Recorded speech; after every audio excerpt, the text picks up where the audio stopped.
Hi everyone and welcome to Bonnie Astrology. Today we're discussing the astrology of August and the horoscopes for each of the individual zodiac signs. As always, if you do enjoy this video, don't forget to give it a thumbs up to let me know that you like it. Subscribe for regular astrology updates. If you want to follow me on any of my socials, they're listed in the description box below.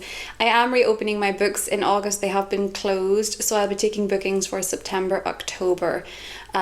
If you're looking a private reading with me, you can email me at the email address listed below. That's the only place that you can get me, and I will never reach out or solicit a reading from anybody, just so you know that that is not me. Those are scam accounts that do occur for all astrologers on YouTube and on Instagram. So just know that I'm not going to make the first move, so to speak.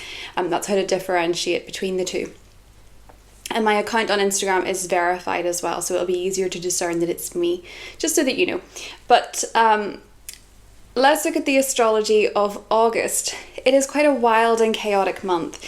And that is not just because it is Leo season, which is the sign of big cats. The energy is really quite wild thanks to this T-square energy that is occurring around the full moon in Aquarius. There can be very unexpected events occurring on a global stage, but also in our personal lives emotionally this month, as that full moon is going to be squaring Uranus, which means, as the full moon is always when the moon is opposite the sun, that Uranus is squaring both the sun and the moon. And add to the fact that Uranus squares the sun Mercury cazimi the day before, we have this very intense experience around the time of the full moon. It's quite shocking, it's quite surprising. It can surround groups of people, teams that we're a part of, societies that we're a part of, clubs that we're a part of, friendships. There can be unexpected developments in this area. I do believe that in the United States, this is occurring at the time of the Democratic Convention. And what's interesting about this full moon occurring at the time of the Democratic Convention is that it is the second of three Mercury-Uranus squares, the first that occurred under the full moon in Capricorn when Joe Biden took his name out of the race for president in 2024. So you may see more shocking news, more shocking developments around the time of this full moon surrounding American political affairs. But in our own personal lives, it can be to do with friendships. There can be shock moves from people that are in our teams or in our groups. And this can be shocking and it can be disruptive, but it can also bring clarity. So we can get clarity around the time of this full moon, but it's not necessarily the easiest flowing information. It can be quite disruptive and quite surprising for whatever reason. And I will touch on that in each of the individual horoscopes. The new moon this month, which is occurring on the 4th of August, is actually much nicer. It is in a sextile to Jupiter. The new moon is happening in the sign of Leo, and it is going to be a time where we can take on a perhaps more heart-centered approach to something new. New moons are times of new beginnings, so we may be beginning something at this time with a sense of confidence, with a sense of pride. There can be new leaders emerging. There can be a time in our life where we're stepping into a leadership role as well in some capacity. But it requires heart and it requires confidence. It requires to be heart-centered. And also the sextile to Jupiter at this new moon, it requires knowledge, it requires wisdom, and it requires more information. The tricky part of this new moon is that Mercury is stationing retrograde in the same day. So Mercury is going to be retrograde from the 4th or the 5th, depending on where you are in the world, of August, right up until the 28th of August. And then, of course, the remainder of August, the other days, are shadow periods. So this month brings a lot of opportunity for reflection with Mercury retrograde. So while we're beginning something at this new moon, it may be worth reflecting on what worked before, or even picking up something from the past. So in Leo, perhaps it's an artistic talent, a hobby, a passion that for whatever reason has become sidelined or you've let go of it. To pick up a project that maybe didn't get a chance to shine before, your work, your art, to relaunch something, or to take up a hobby that you used to love and you used to enjoy for no other reason than it made you happy with this new moon. Now, Mercury retrograde is happening in two signs. It's happening in Virgo and it's happening in Leo. So Mercury goes retrograde in the sign of Virgo on the 4th or the 5th of August, depending where you are in the world. And this is a time where miscommunications are, of course, rife. We can have misunderstandings. Things can get mixed up. Communication doesn't necessarily make as much sense. We can read into things a little bit more. Virgo is a detail-oriented sign, so it can be harder to see the bigger picture of what is being discussed in conversations and maybe focus a little bit too much on a detail. And this can lead to misunderstandings because you can be picking up the wrong detail. On the contrary, this can be a great time to look over your work or to do spell checks, grammar checks, to read over things that you've written before, sound check your work, as it were, sanity check your work, as it were. But mistakes do happen, and a lot of the time with Mercury retrograde, as much as you can be aware of the energy, you can understand it, sometimes miscommunications happen so that you can rethink the way that you communicate in general and maybe work it differently going forward. This can notoriously be a time in Virgo where if you are being provided a service or you're providing a service, things can go wrong. Your coffee order is more likely to be mixed up, your restaurant order, your package is more likely to be delayed. Do have grace and compassion for people making mistakes. You will make your own, and it is quite well known at this point that you can really see a person's character by how they treat the waiter. Virgo is a service sign, so do pay attention to how people are treating waiters, service staff, or how you are, as this can be quite revealing with Mercury being retrograde in the sign of Virgo. Mercury retrogrades back into Leo on the 14th, and this is where we're going to see significant shocks and surprises thanks to the fact this Mercury retrograde in Leo portion of the retrograde is squaring Uranus. And particularly around that full moon is when, as I say, we're getting a bit of clarity, but we're also getting a bit of a shock in getting that clarity. So it looks as though information could come out that has maybe been going on behind the scenes. Something has been decided, particularly in themes of leadership, political leaders to an extent, and also monarchy. Those types of people who are in the public eye, can have shocking information and shocking news around this time. One of the biggest things that's happening at the time of the full moon in Aquarius is also the Jupiter-Saturn square. Jupiter is in Gemini and Saturn is in Pisces. They're going to square again on Christmas Eve, December 24th. So this is part of a wider storyline in the year. It will happen again in 2025 in the signs of Cancer and Aries as well, which will be a very different flavour. And I think a bit more positive because Jupiter is not doing so well in Gemini. It's not performing so well. I don't know if any of you have noticed, but gossip has become absolutely rife in a lot of environments. Misinformation, overdoing it, over exaggerating, overestimating, and the fact that Mercury is in Virgo and retrograde, or Mercury's just retrograde in general, and Jupiter's in Gemini, miscommunication can be quite a painful process at this point. So when Jupiter is in Cancer next year and squaring off Saturn, albeit Saturn's in Aries, which is not that comfortable either, in fact it's incredibly uncomfortable, we may see that Jupiter has a bit of a stronger element to this rather than Saturn. This time around, Saturn is kind of winning this battle. So we may be finding in our own lives that we are wanting freedom in one area, but we have restrictions and commitments in another. We may find we're feeling very optimistic and positive about one side and very pessimistic about something else. We may find that we are seeing the bigger picture of one side, but we can't quite get out of a rut on the other. It can be very conflicting energy, and this is part of life. Not everything makes sense all of the time. The stars do not always make sense all of the time. And the Jupiter-Saturn square is going to be a T-square as well, because Venus in Virgo comes along and says, what about me? And this means that with this T-square occurring, we may notice that perhaps whatever it is that we're, balancing out, whatever we're trying to rectify, the opposing energies, the different energies that are playing out, two very different storylines that aren't necessarily coming together so cohesively, we may find that with Venus not so comfortable in Virgo, that relationships can feel a little bit strained, a little bit critical. We may find that relationships are not necessarily as easy to navigate at the time of this full moon, fixed T-square and mutable T-square either.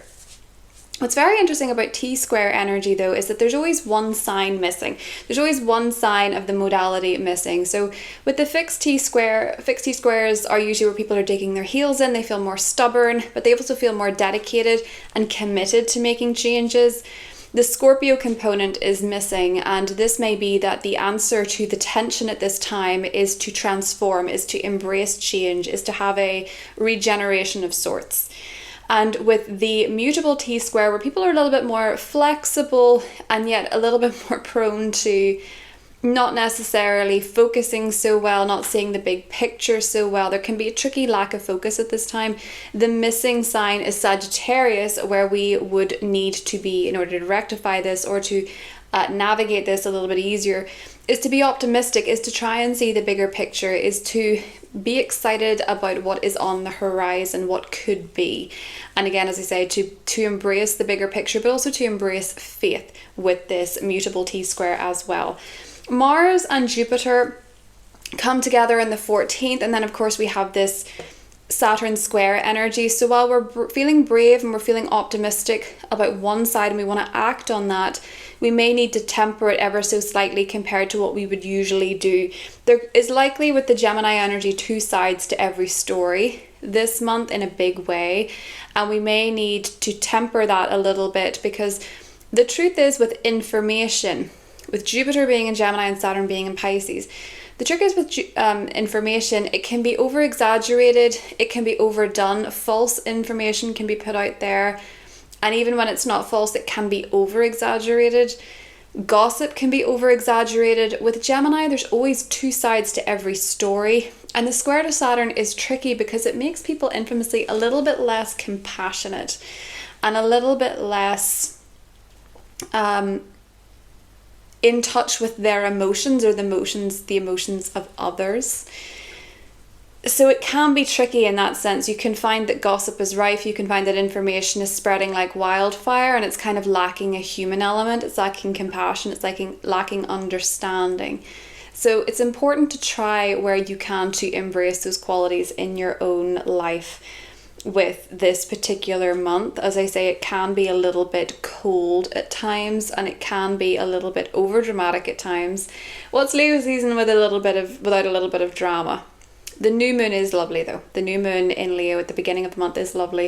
It's quite a nice time to have a party, to have a get together, to socialize with others, whereas the middle of the month with that full moon is a time to really lay low and to meditate and ground and connect with the earth and connect with the moment.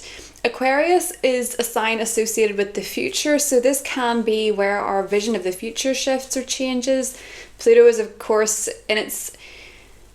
within the first degree of Aquarius at the moment, is going to go back into Capricorn in September, but Pluto in Aquarius is changing our vision for the future. And although this full moon is not connected to Pluto like the last one was, it can change our vision ever so slightly based on the news that we receive, the information that we receive, and we maybe think, well, actually, maybe now that I have this information, I can make better choices. Maybe I can make better changes. With Mercury being in retrograde until the 28th, I will say September is a much better time to make concrete decisions. It's a much better time to make any kind of decisions, to make plans for the future. August is more about embracing the uncomfortable energy and seeing what it is that, reflecting on what it is that maybe it's trying to tell you. Because Mercury retrograde is about reflecting on the information that comes up rather than acting on it, so to speak. A beautiful thing that's happening this month is that Venus is entering Libra on the 29th. Venus loves being in Libra. This is when things become a bit more social, relationships become a bit more pleasant. In September, Venus will connect with the South Node though, so this may be a time where we're reconnecting with old relationships, whether they be romantic, platonic, familial, any kind of relationship. It can be a time of reconnecting with people regardless of where you know them from, what their rank was in their life, what their relationship was. This Venus and Libra cycle does have an element of reconnection to it thanks to the South Node. The Sun enters Virgo on the 22nd, and this is where we become a bit more work focused and we start to figure out what we need to change in our day-to-day routines, in our day-to-day experience, what can make us more productive, what can make us more healthy as well with this particular transit. Your Leo house and your Virgo house are very much up for review this month. They're very much taking center stage. But your Gemini and Pisces houses are also very highlighted with that Jupiter-Saturn square. As I said before, this is going to happen in December. I have to say, I feel that the transits for Christmas, if you celebrate Christmas, if you celebrate Yule or any of the other holidays, these transits have been quite tricky. This is quite a tricky one for Christmas, as it will connect with Mercury in Sagittarius in December, although Mercury and Jupiter will have a mutual reception. And Jupiter will be retrograding at this time, Saturn will be direct. So we might be more aware of what we need to commit to, what work that we need to do, and reflecting on what that means for us in December. The end of the year is a lovely time to reflect, as it is. But I do find that if you pay attention in August as to what is happening in your Gemini and Saturn houses, you will notice some repetition in December as well. Be interesting to see. So do pay attention to what's coming up in August, as it will be coming up throughout the last third of the year. But that is what I have for August astrology. I'm going to get into the horoscopes now. The timestamps are listed below. As always, I suggest that you watch your rising sign for the most accurate astrological predictions. You can watch your sun and your moon as well if you wish. I will say, if you don't know your birth time, it's better to watch your sun sign. And that is all I have for August. Do let me know how you're getting on in August. Let me know how these different events play out for you. I do enjoy hearing people's stories of their experiences with different transits. I think it helps all of us learn. And one of the best ways to learn astrology is through observation and experience. So do let me know your rising sign and how you get on in the month of August, if you have anything big planned, how the Mercury retrograde plays out for you, and I will talk to you soon. Hi Aries, welcome to your August horoscope. So Aries, there's a lot happening this month in your natal 5th house. And the 5th house is the area that we associate with creativity, fun, passion, romance. And it also oversees our relationships with our children, if we have them. So these are going to be prominent themes for you in the month of August. Now, there can be a new romance afoot if you are seeking one, because there is a new moon in Leo and it is forming a very cute sextile to Jupiter transiting your 3rd house. So you may find yourself connecting with someone romantically, maybe online, maybe through a text message, or just striking up a conversation with someone, maybe in your local neighborhood, your local area, or maybe while on your local travels, you're going to your local coffee place. How many times can I say local? But the 3rd house is the local house. So it could be that if you're looking for romance, these are the type of places that you might find it. If you are out and about in your daily errands, or you are perhaps on Instagram or social media, someone might slide into your DMs, or you might slide into someone's DMs as well. If you are attached, this is a beautiful time to commit to and set the intention for a little bit more romance in your life with your partner, if there's something that you would like to do together going forward, or to perhaps work on improving the communication, with Jupiter being in the 3rd sextiling this new moon. Now, when it comes to romance as well, there could be an old flame that you connect with, because Mercury is going to retrograde into your 5th house of romance on the 14th. Mercury goes retrograde on the 5th in your 6th house, but we'll get to that in a second. When Mercury goes into your 5th house again, you may find that you're reconnecting with people from the past crushes, people that you used to date, people that you used to view from a romantic perspective that maybe you lost touch with, or you didn't see before. For those of you that that's not an interest of yours, although even if you're taken, you could still hear from somebody or hear of somebody from the past romantically. They could just simply come up in conversation. But for those of you not looking for that, this can also be that maybe you are taking up an old hobby of yours, something you used to do creatively. Maybe you used to play the guitar, maybe you used to do amateur theatre, whatever it is that you used to do that you were quite passionate about, that was a hobby of yours, you might be reconnecting with it in August.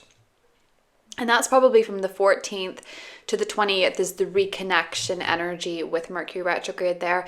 Mercury does connect with the sun under the full moon in Aquarius as well around the 19th. So you might get clarity about an old romantic prospect. You might get clarity about an old creative hobby, to pick up an old creative project. There can be miscommunication with somebody you're dating. There can be miscommunication with your children. You could be back and forth with a child on an issue that's going on for them. This could be a financial matter with a child, because Mercury is going to square Uranus. So there can be ongoing unexpected costs surrounding a child, or it can be that perhaps, you're thinking about from your dating perspective how much that's going to be costing you financially, or if you're dating people that line up with you value-wise, there can be a bit of reflection and reconsideration about that. There can be misunderstandings with romantic partners about money as well. But Mercury goes retrograde on the 5th in Virgo though. And for you, Aries, Virgo is your 6th house of service. So you might be finding that from around the 5th to the 14th, the miscommunication can occur when you are, when someone's giving you a service, when you have a waiter or when you have a hairdresser, someone is serving you in some capacity, Virgo, or when you're serving others. So if you work in a service industry, there can be miscommunication there as well. That's going to be the overall broader sense for a lot of people with Mercury retrograde in Virgo. But for you, it does seem like these are the places where communication can go awry when one person's providing a service to the other. In your workplace, there can be miscommunication. Mercury does connect while retrograde with Venus in Virgo on the 7th though. So there can actually be some sort of reconnection, maybe with an old co-worker, someone you used to work with. There can be a nice exchange, a nice communication with somebody who is serving you, whether that is just having a really good conversation when you're buying coffee in your local coffee place or something like that. But Mercury conjunct Venus does feel as though there can be a really lovely conversation, but it has an element of the past to it with Mercury. So it could be someone you used to work with, or someone that, you run into someone that was your favorite barista at one point or something like that. That can be occurring as well. Venus enters Virgo on the 4th and will be there for most of the month until the 29th when Venus enters Libra. Now, Venus going through your 6th house makes your relationships with co-workers much nicer. It means that when you're going to the gym, you have more pleasant social exchanges. Any area of your life, Virgo, associated with your work or your health can get a boost with Venus transiting that sector, because you may be finding that people are more pleasant, your social exchanges are more pleasant, and you might find that these are areas where perhaps you even find love. So you may find love in the workplace, you may find love in the gym if you're looking for it with Venus going through your 6th house.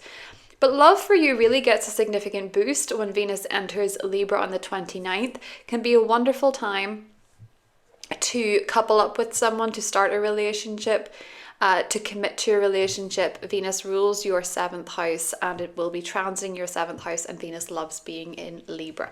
So that can be a really beautiful time for you relationship wise as we head into September.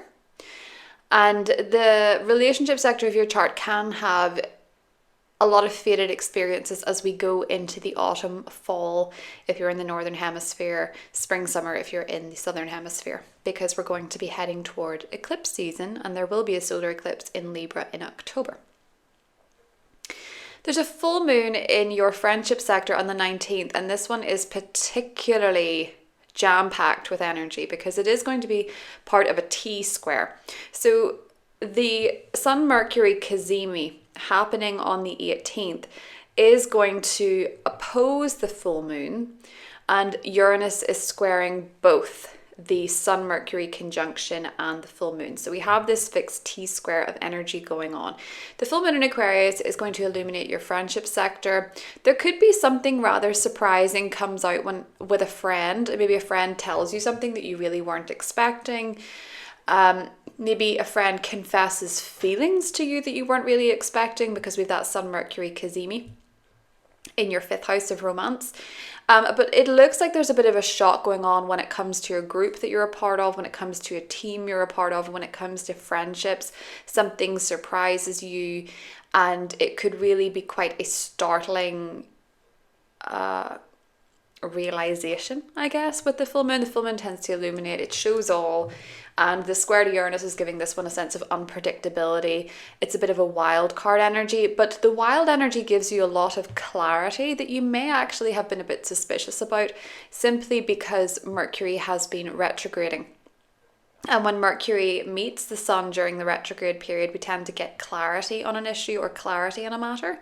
So this full moon is adding to the sense of the information's coming out. The square to Uranus is saying this could be quite surprising or shocking. So, someone could leave a team that you're a part of. You may not have seen it coming. It could be because they're pregnant. You could find out that they're pregnant. With the Sun-Mercury cazimi in the 5th, you may have to tell somebody that you're pregnant, for example. If you're looking to conceive, Aries, I just want to mention to those of you that are, the new moon in Leo is a really good omen for pregnancies, and it is also a lot of the time in the 5th house season when people do give birth. If you're expecting, that might be the case for you.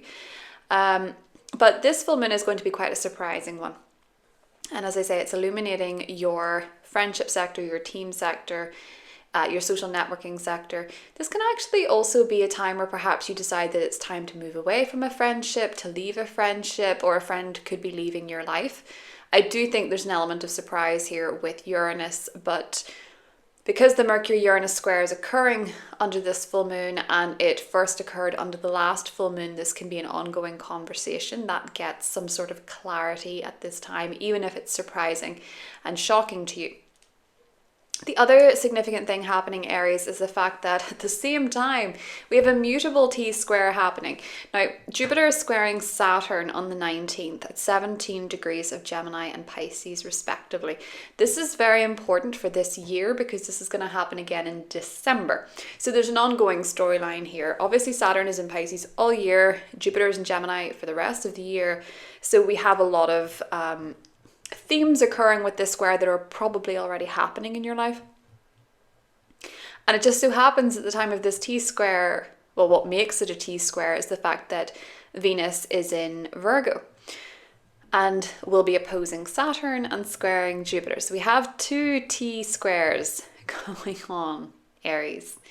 And Jupiter being in your 3rd house of communication. So what happens when Jupiter transits the 3rd house is that oftentimes the area that we see growth and expansion is in our local community, is in our neighborhood. It can be the way that we express ourselves, the way that we communicate. We can become better communicators, more open and more honest with Jupiter being there.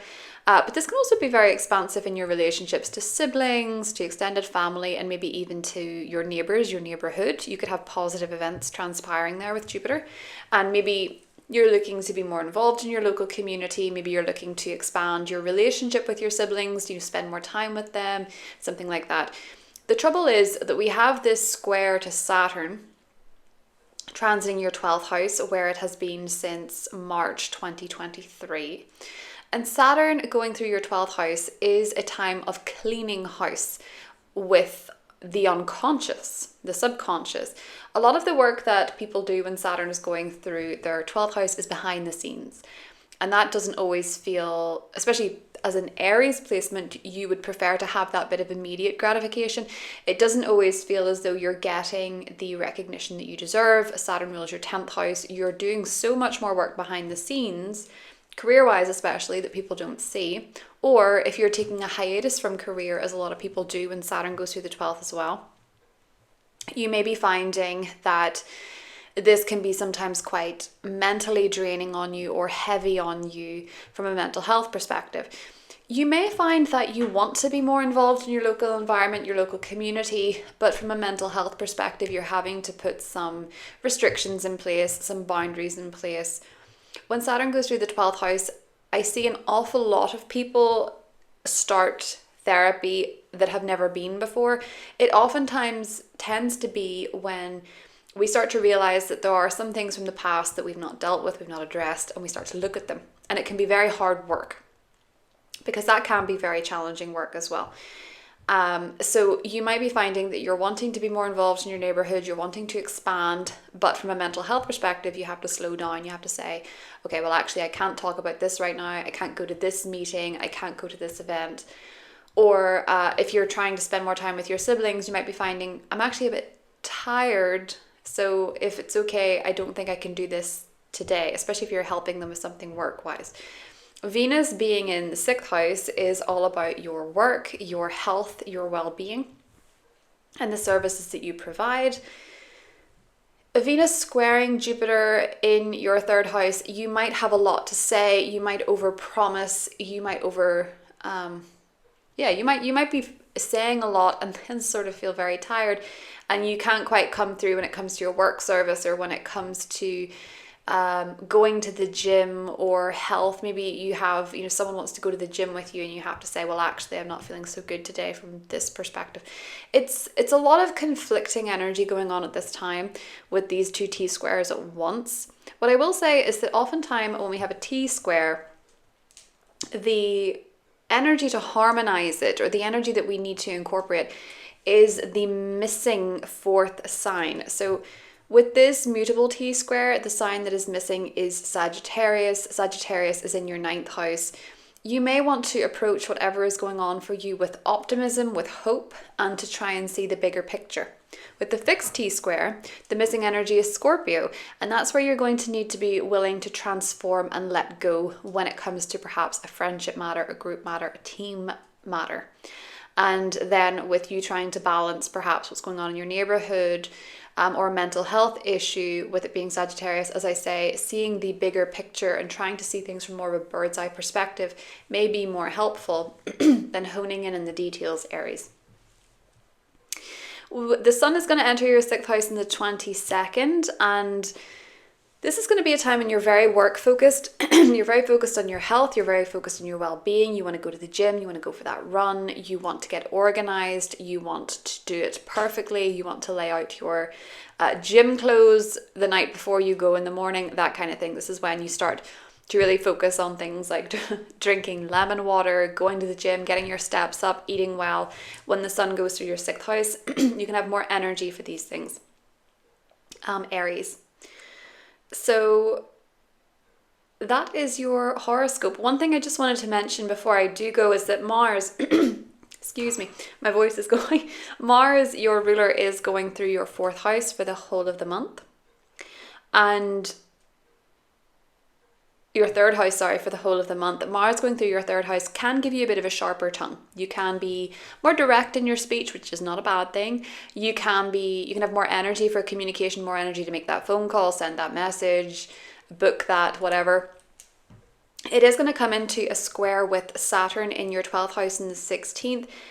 And you may say something out of frustration that you regret later, and that you might go over and over and over in your head and feel a bit of shame or guilt for. So just be mindful of what you're saying or how you're communicating around that time, Aries, because you may say something that you actually regret in the heat of the moment. And with the square to Saturn, I feel like it might send you on a bit of a shame spiral, and we don't want to do that.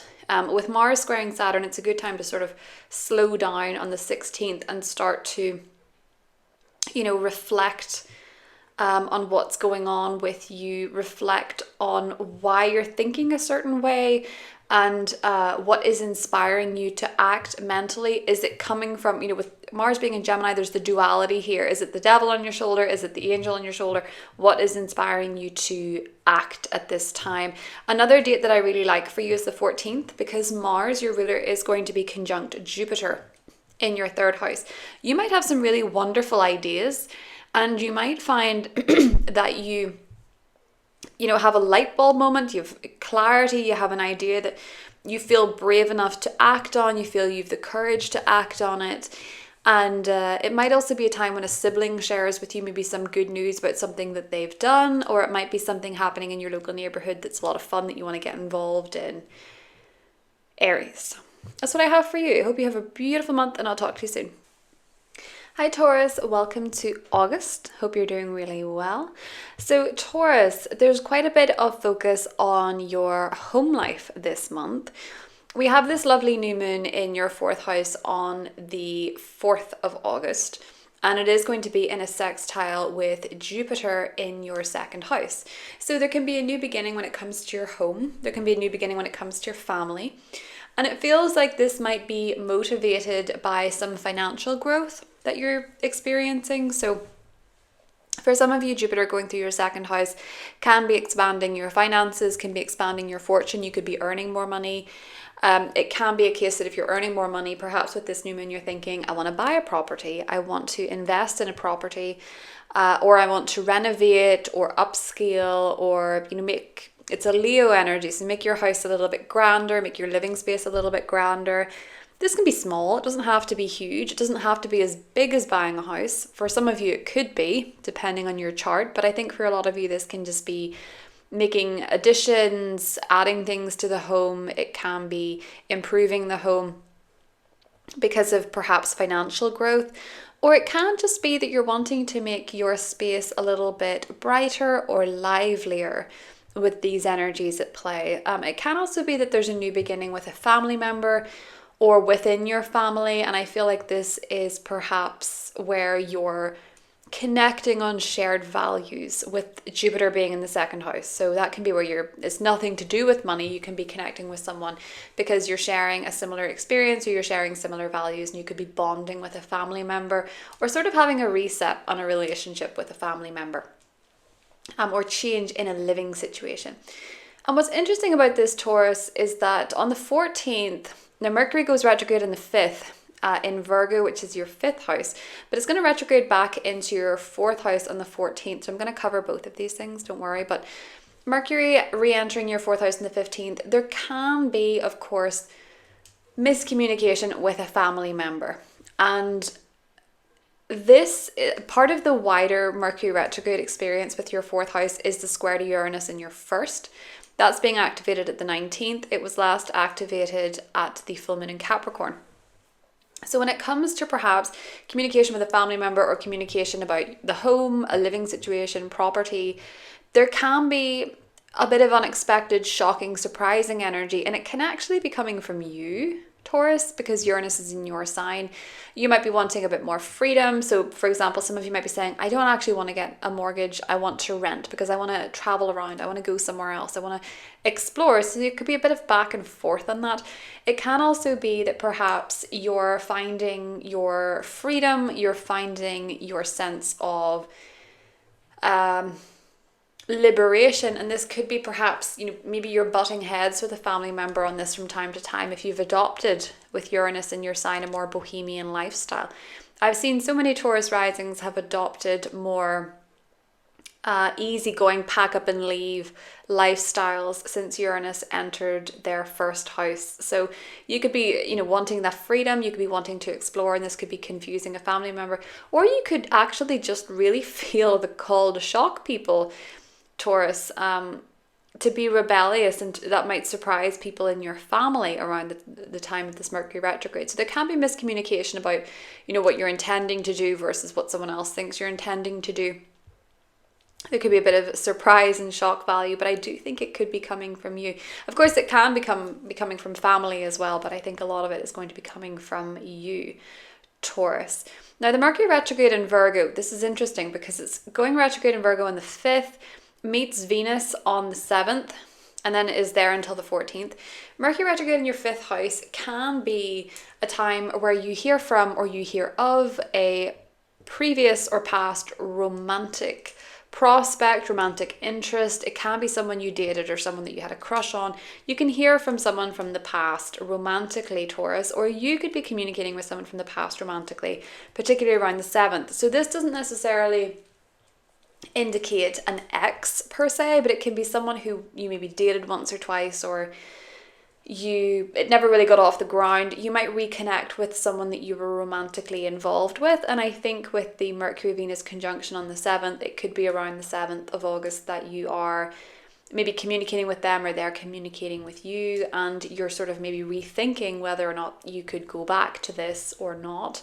It can also be that you are picking up an old creative pursuit, hobby, passion, or project at this time. Now, one of the main things that's happening this month, Taurus, is going to be the full moon in Aquarius on the 19th.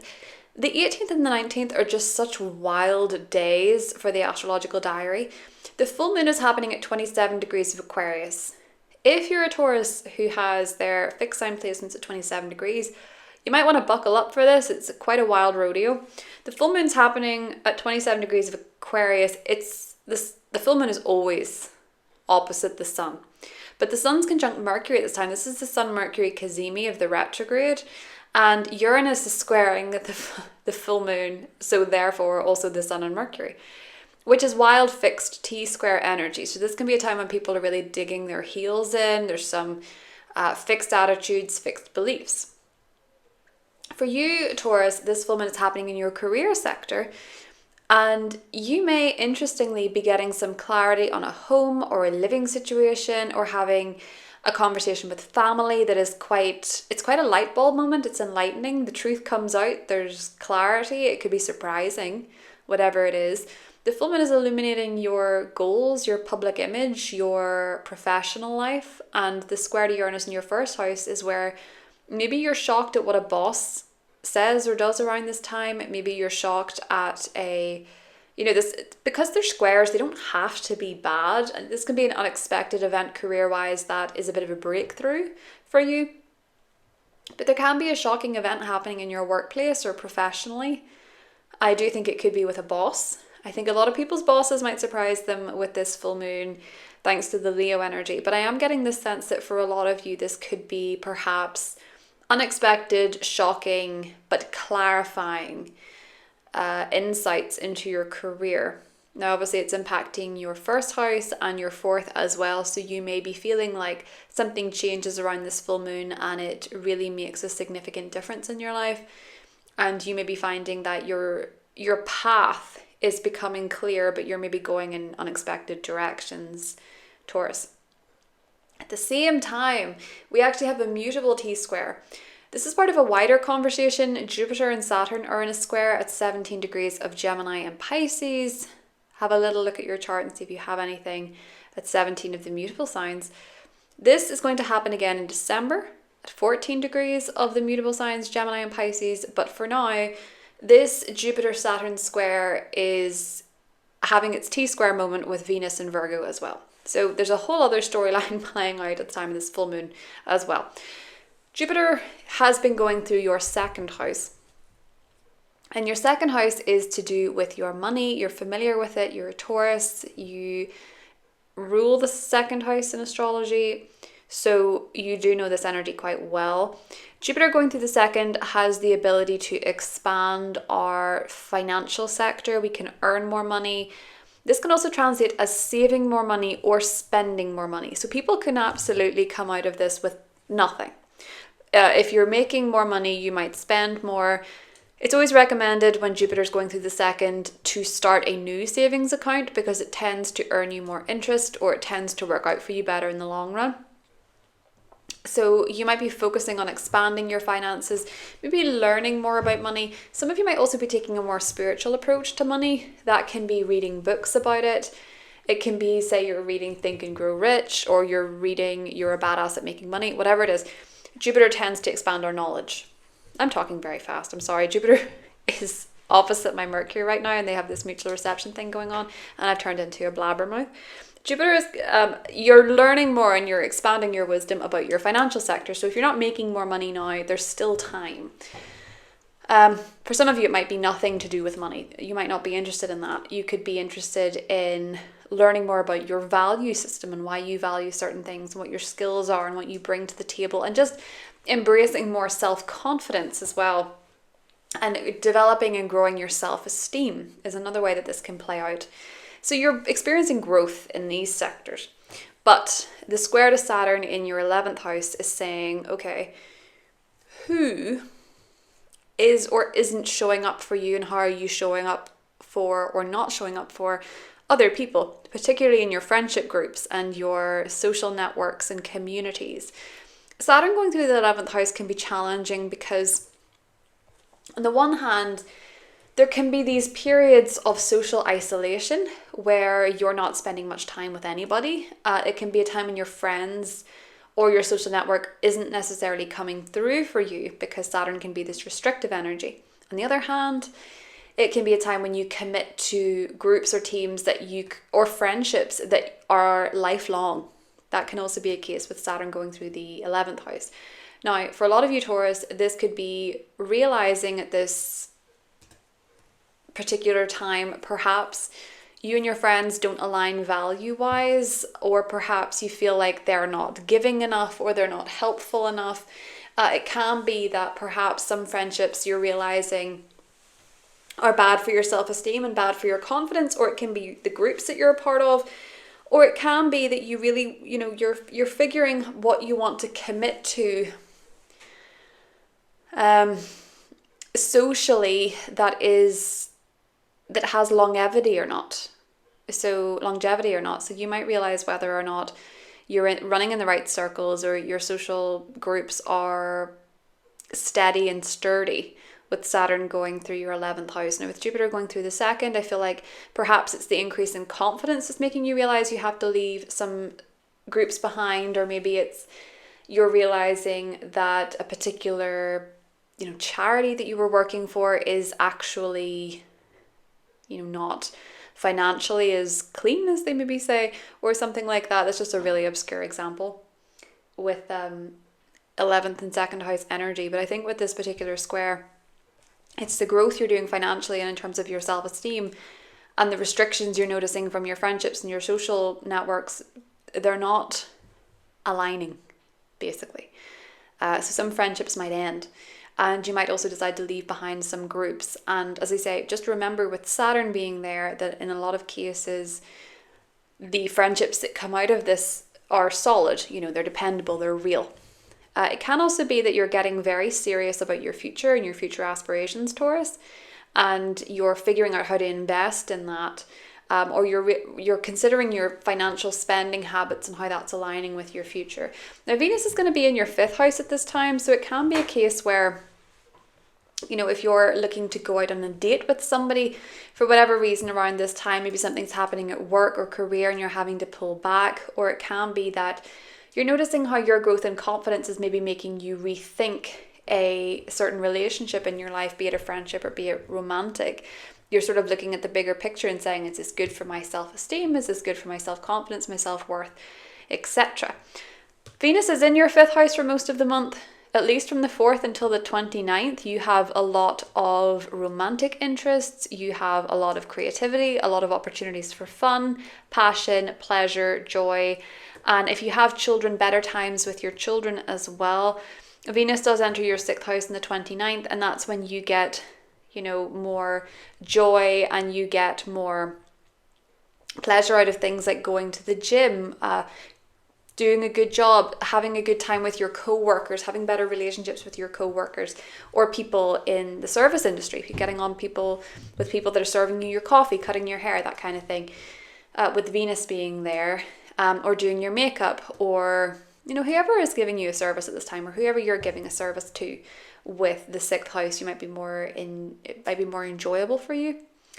And it tends to coincide with purchasing new activewear, or getting really inspired when it comes to health, when it comes to diet, when it comes to exercise, Taurus.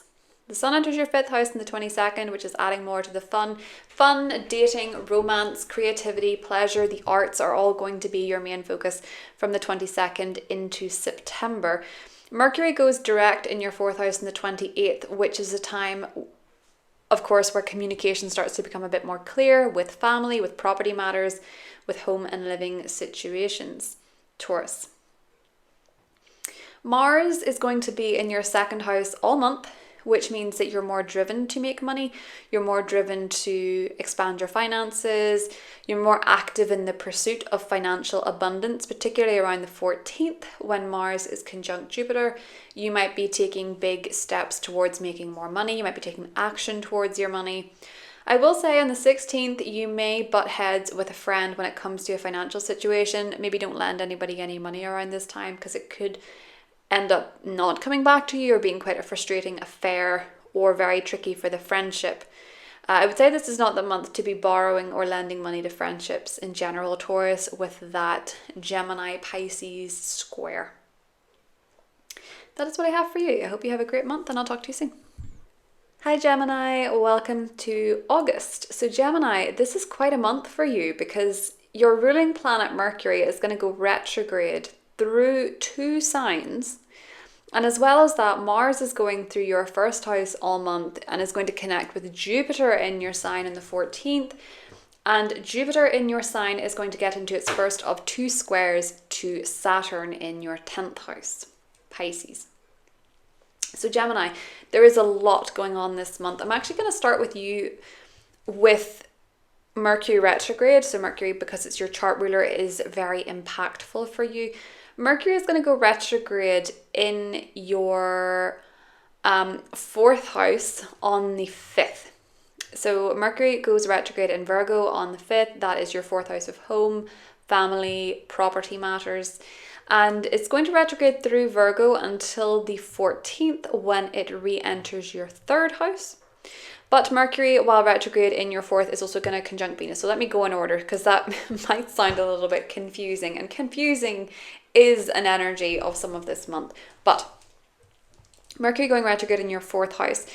This is a time where misunderstandings may occur with a family member. They may occur when it comes to a property matter, when it comes to a living situation.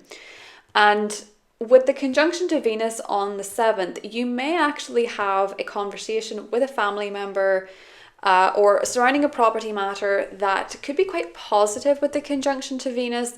Mercury retrograde is there, so the terms of it might not be 100% clear, or it might be that you're going over something from the past. Maybe you're reminiscing on past times, you're feeling nostalgia, you're getting out the old photo album with a family member, or reconnecting with a family member you've not seen in a long time. As I say, this is the sector miscommunication can happen, but it is also the sector where there is some review and reassessment and reflection and nostalgia, and you may be rethinking your relationship to a family member around this time, and there could be some positive conversations with someone in your family on the 7th, especially if you haven't talked to them in a while. There can be something positive coming out of that conversation. You might be rethinking your relationship with a family member, Gemini. Now, Mercury then enters your 3rd house in the 14th. This is the trickier energy, I feel, because Mercury retrograding through Leo is when we have the squares to Uranus. So this is where you rethink your communication in general, Gemini. Your 3rd house is how you communicate, it's how you talk, it's how you communicate with your body language, it's also how you listen, it's just all forms of communication.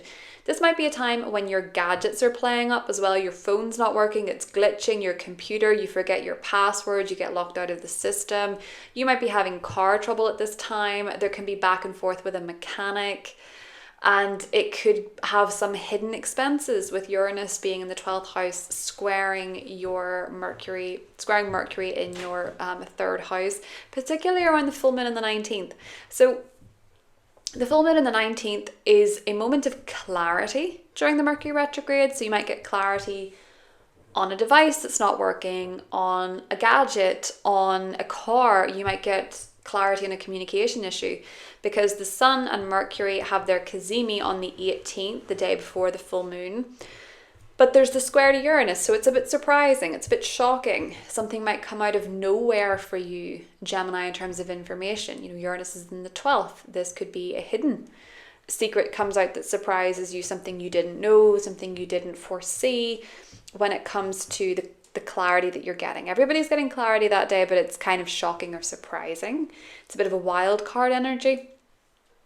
But it is a time when we think, okay, well, now I know what the issue is, I'll know what to do. The full moon is happening for you, Gemini, in your 9th house. So this is illuminating your worldview.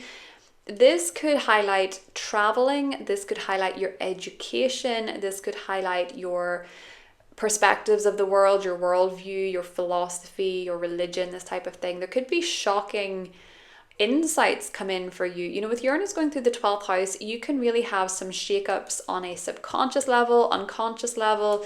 You can find yourself very triggered and maybe tracing back to where it comes from and having these light bulb moments that are actually from a psychological or spiritual point of view quite liberating. So you can free yourself of past baggage, which is great. But this might be that whatever is coming up, whatever news is happening, whatever surprising conversations are coming up, it might change your perspective of the world. It might change your spiritual perspective, your religious perspective. You could feel kind of, you might surprise yourself with what it is that you're believing at this time, Gemini. It can also be that travel plans are disrupted or something shocking comes up if you're traveling, something maybe goes awry, something maybe doesn't go as smoothly as you wanted it to. If you're in university or college, there can be results or information coming to you that again has a surprising or shocking element to it with this full moon. At the same time, this isn't even the main character of this month. On the same day, Jupiter in your sign is squaring Saturn in your 10th. And Venus and Virgo in your 4th house comes into the mix as well, Gemini. So here's what I think this might mean for you.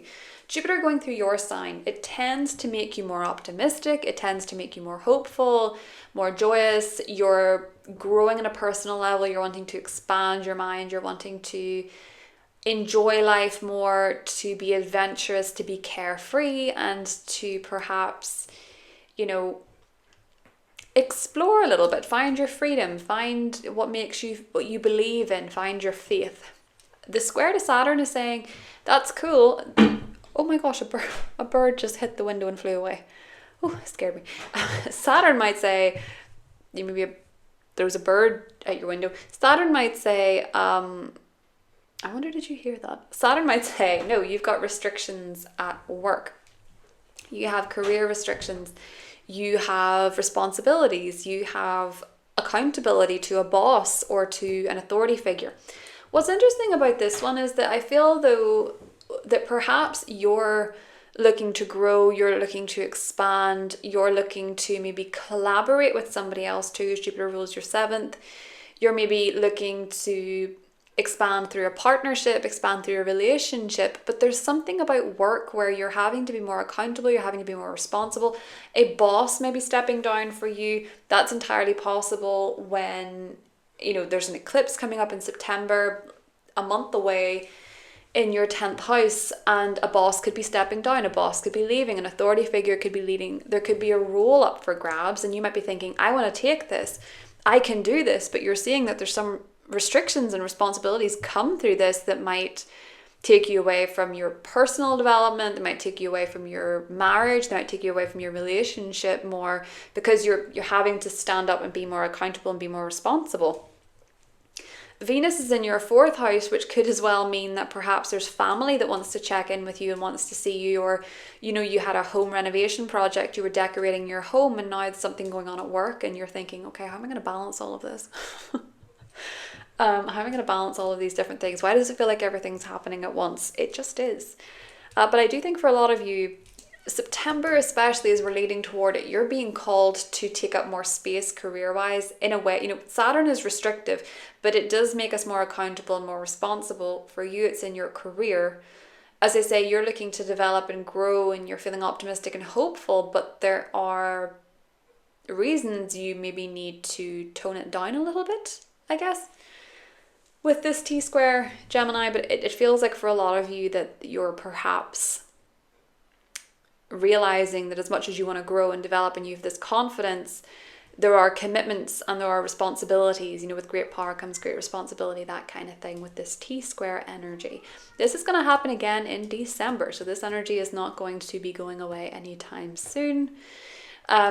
You're going to have to figure out how you grow and prosper personally, individually, and how you expand as a person, how you expand as a soul, and also your accountability and responsibility professionally, or at least publicly if you're retired, you know, because you might be finding that you're not, you know, if you're retired, sometimes with Saturn going through the 10th, you can sort of struggle with the lack of recognition, the lack of public public responsibility, or you can feel a little bit overshadowed or not necessarily recognized. With Jupiter going through your 1st house, you're feeling a lot more optimistic, a lot more hopeful. But if you're not working, you may be feeling a little bit weighed down by the lack of visibility at times as well. It could be something that's coming up, and maybe you're thinking of putting yourself back into, you know, a position where you don't have to be working necessarily, but you have a skill, you have a legacy, Gemini.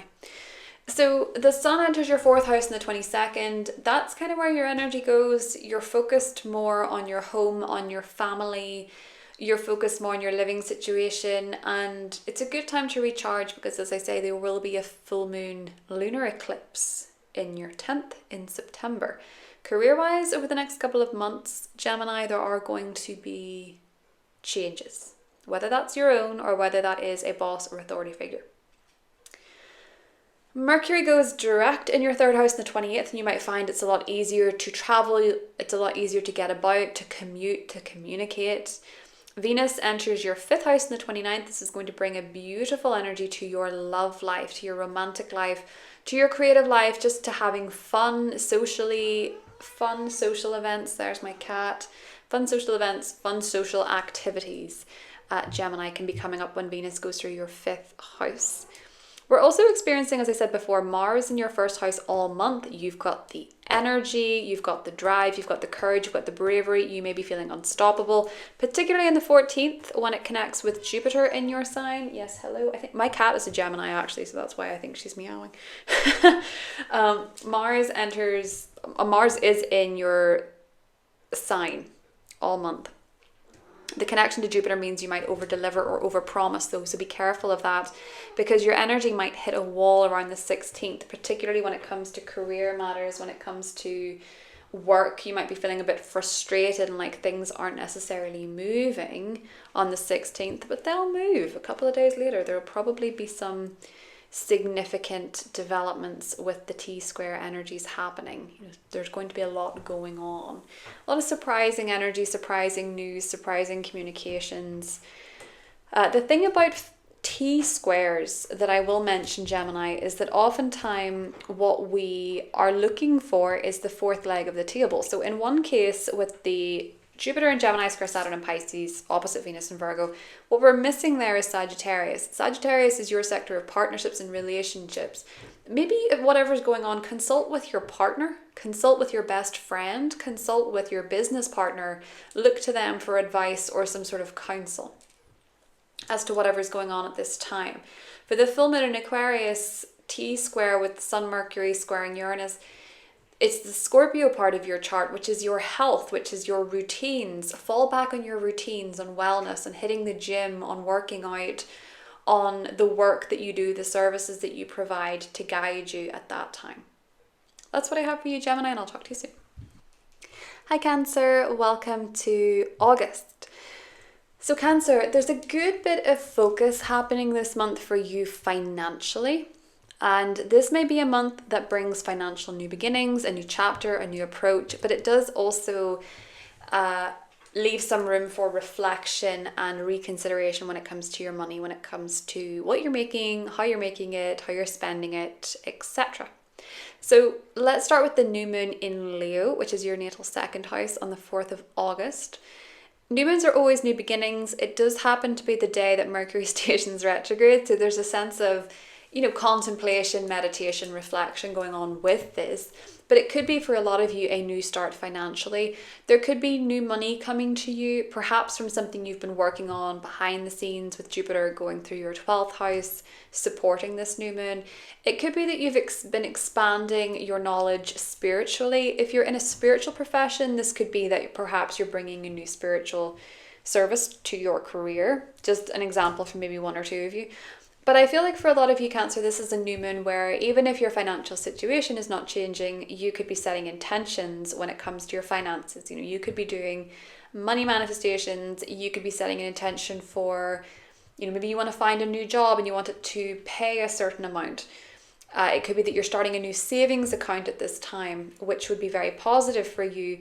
The connection to Jupiter in the 12th, the behind the scenes energy, starting a new financial savings account would be a positive thing to do at this time, Cancer, because it's very behind the scenes. But your money could be changing. You could be, signing up for a new job, as I say, to make a different amount of money. You could be manifesting money, but this new moon is about planting the seeds. The reason that I say it's reflective though, Mercury going retrograde the same day, Mercury will re-enter your money sector on the 14th. And this is when you want to reflect a little bit on your spending habits. You want to go over your bank statements. You want to notice what you're spending the most money on, why you're spending it on these different things, what you could change, what you'd like to change, what you think you should change. The trickiness about this Mercury retrograde is that when Mercury is in Leo, in your 2nd house, there are going to be squares to Uranus in your 11th. you might actually realize that you have been perhaps signed up to some subscriptions online, via a social media app or a social media site, and you might be rethinking, do I actually want to pay for this? Say you're paying for account verification, or you have a subscription to something you forgot about. You might look at your apps and realize that you were signed up to something that you didn't realize you were paying money for each month, and you might need to change that. It can be unexpected, because that can actually happen quite a bit, especially if you're an iPhone. You can notice that you're subscribed to certain apps and you didn't realize, or that you've payments ongoing that you didn't realize were still coming out of your account, or something like that with this particular retrograde. There can actually be as well unexpected conversations with friends or social groups or social networks about money, maybe about joining fees for clubs, or payments per month for a club or something like that. There can be unexpected charges, unexpected events with money, even miscommunication over money with friends. If you're splitting the bill or something like that, that can happen as well, Cancer. So there's a lot to think about money-wise. The full moon in Aquarius also is highlighting your financial sector. That coincides, it's a day after, but it does coincide with the Sun-Mercury cazimi. And the cazimi it tends to be when we get clarity in a financial matter. So you might be realizing what you need to change, or what's been going on for you financially, or where maybe, as I say, there's been some unexpected costs, or there can be miscommunication about money, or where there's been miscommunication about money. But the full moon's happening in your 8th house. So the 8th house is to do with other people's money. So this full moon might highlight your partner or your spouse's financial situation. This could be surprising to you. It could highlight changes in a mortgage situation, in a joint financial matter. It could be to do with a loan. It could be that the squares, as I'm saying to everybody, they don't have to be bad, but they certainly inspire change with how we work with them. They can be great catalysts for change. With the full moon happening in the fixed signs, the missing fixed sign is Scorpio, and that is your 5th house. So you may find that what you need to do with this fixed square energy is to get creative, is to approach it in, believe it or not, a kind of playful matter, to treat it like a game in some circumstances, whatever's happening financially, to see the fun approach. Because when we have a T square, a lot of the time the missing sign is what energy we need to embody to work through it, to balance it a little bit more. So there's certainly financial illumination coming for you this month, Cancer. Around the 19th, it does seem to surround a partner's money. For some of you, it may be absolutely nothing to do with your financial situation, and what it might actually highlight is something psychological, or something that is perhaps an inherited issue. So that can be actual inheritance. There can be surprises coming up there. It can be that maybe it is inherited patterns of behavior, trauma, and you're getting a real, you're getting clarity on something there. It might not necessarily be the most pleasant clarity necessarily. It could be a bit of a surprise, but it's clarity nonetheless. At the same time, Cancer, on the 19th, we have the Jupiter-Saturn square, the first of 2. The second will be happening Christmas Eve or Christmas Day, depending on where you are in the world. So the 24th to the 25th of December. And this square is one of the most significant parts of 2024. It's affecting us all quite differently. For you, Cancer, Jupiter going through your 12th house can be spiritual expansion.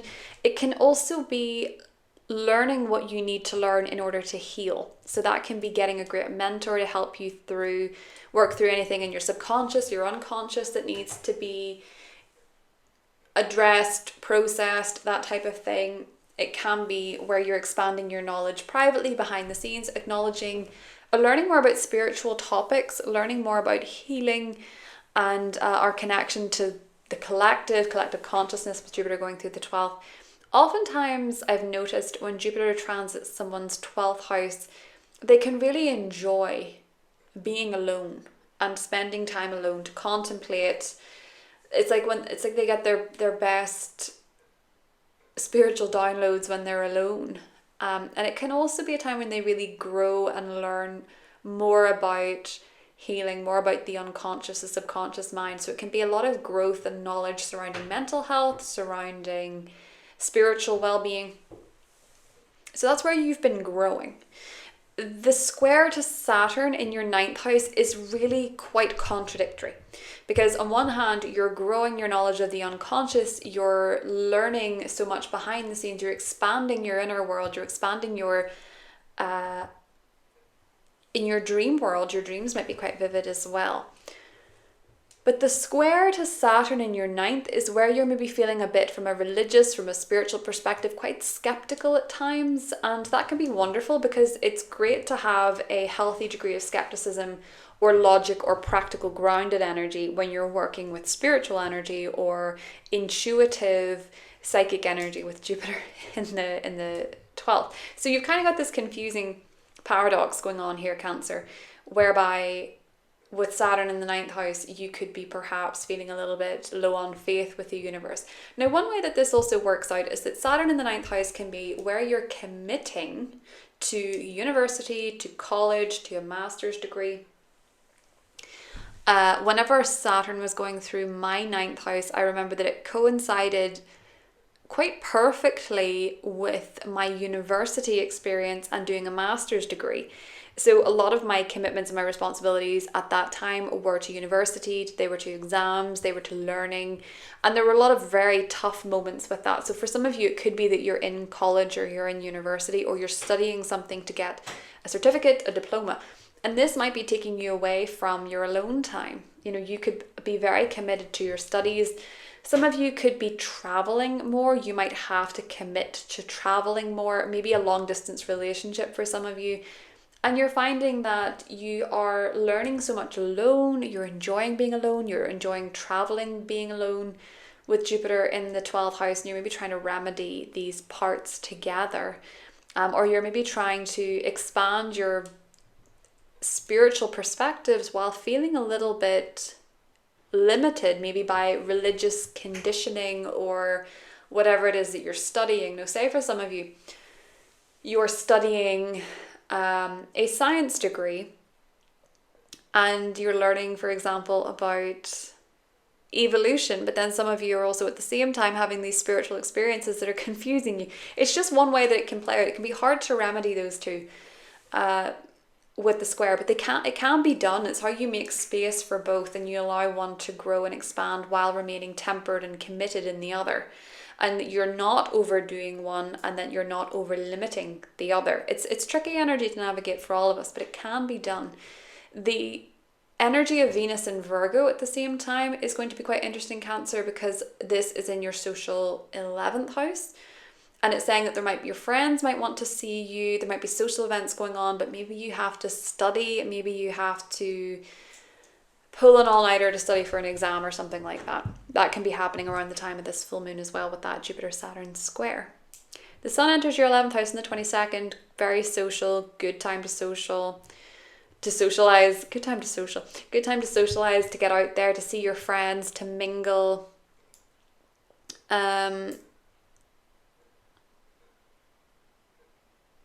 No, Virgo is your 3rd house. Sorry, I just need to clarify that. Virgo is your 3rd house, but it is a social event, a social energy. There can be something happening in your local neighborhood. The Sun entering Virgo is going to be quite a busy time for you, for your social calendar as well. For some reason, I was going to Scorpio in my head there. So Virgo is the 11th house for Scorpio. So it can be that perhaps there's something going on in your local neighborhood at the time of that square, the mutable T-square energy. Your neighbor wants help with something, your sibling wants help with something, but you are very focused on your studies. Can be one way that plays out. Cancer. As I said, the Sun enters your 3rd house on the 22nd. This is when you're likely to be running a lot of errands, to be out and about, to be mingling socially in your local neighborhood, going to your local coffee shop, going to your local restaurants, spending more time with your siblings, spending more time with your neighbors. There can be interesting activities happening in your local community. Mercury goes direct in Leo on the 28th, and things start to make a lot more sense when it comes to your money and how you're spending your money. You might have newfound clarity on what you need to do financially. Also be mindful as well, Cancer, I just want to mention, be mindful of your social networking security. With the squares to Uranus in the 11th, make sure that you are protecting your online banking information and data, and don't be shopping on any dodgy sites because you might get duped. Mercury is actually the trickster in astrology, so just be mindful of that as well. And that's pretty much it, Cancer. There's one more thing I wanted to mention. Venus going through your 4th house from the 29th onwards into September can be a really nice time to beautify your home and your living space and to have more social, pleasant interactions with your family.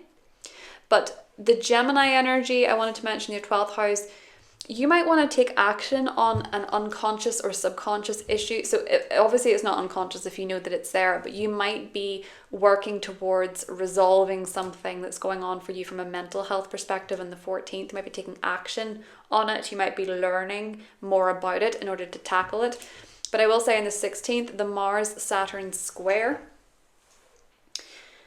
is quite frustrating if you are trying to, you could be having a nightmare, or you could be having sleep disturbances, maybe because you're traveling and wherever you are, there's something going on, or maybe if you're at university, they're having a party, but there can be some sleep disturbances around the time of the 16th. The full moon is a few days after as well, so you could be having trouble sleeping around this time, so just bear that in mind. Things like lavender soy candles are good to light if you're having trouble sleeping, but if you have any, practices that help you get better sleep, maybe ramp up that energy around that time so that you don't feel exhausted, Cancer. That's what I have for you. I hope you have a beautiful month, and I'll talk to you soon. Hi Leo, welcome to August, and a very, very happy birthday to all the Leos celebrating in August.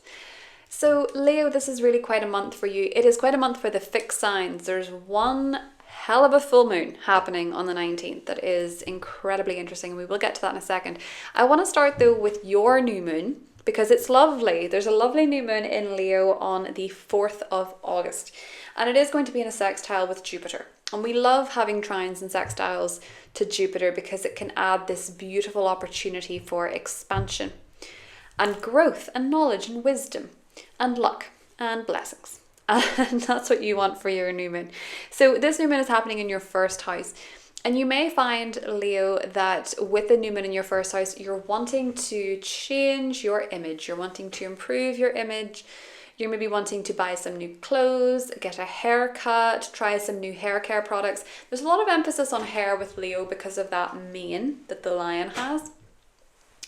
But it can be that you're looking to maybe get some new jewelry or clothes, or try a new style, or refresh your energy and your aesthetic a little bit. It can also be that you're committing to a personal goal at this time as well, Leo.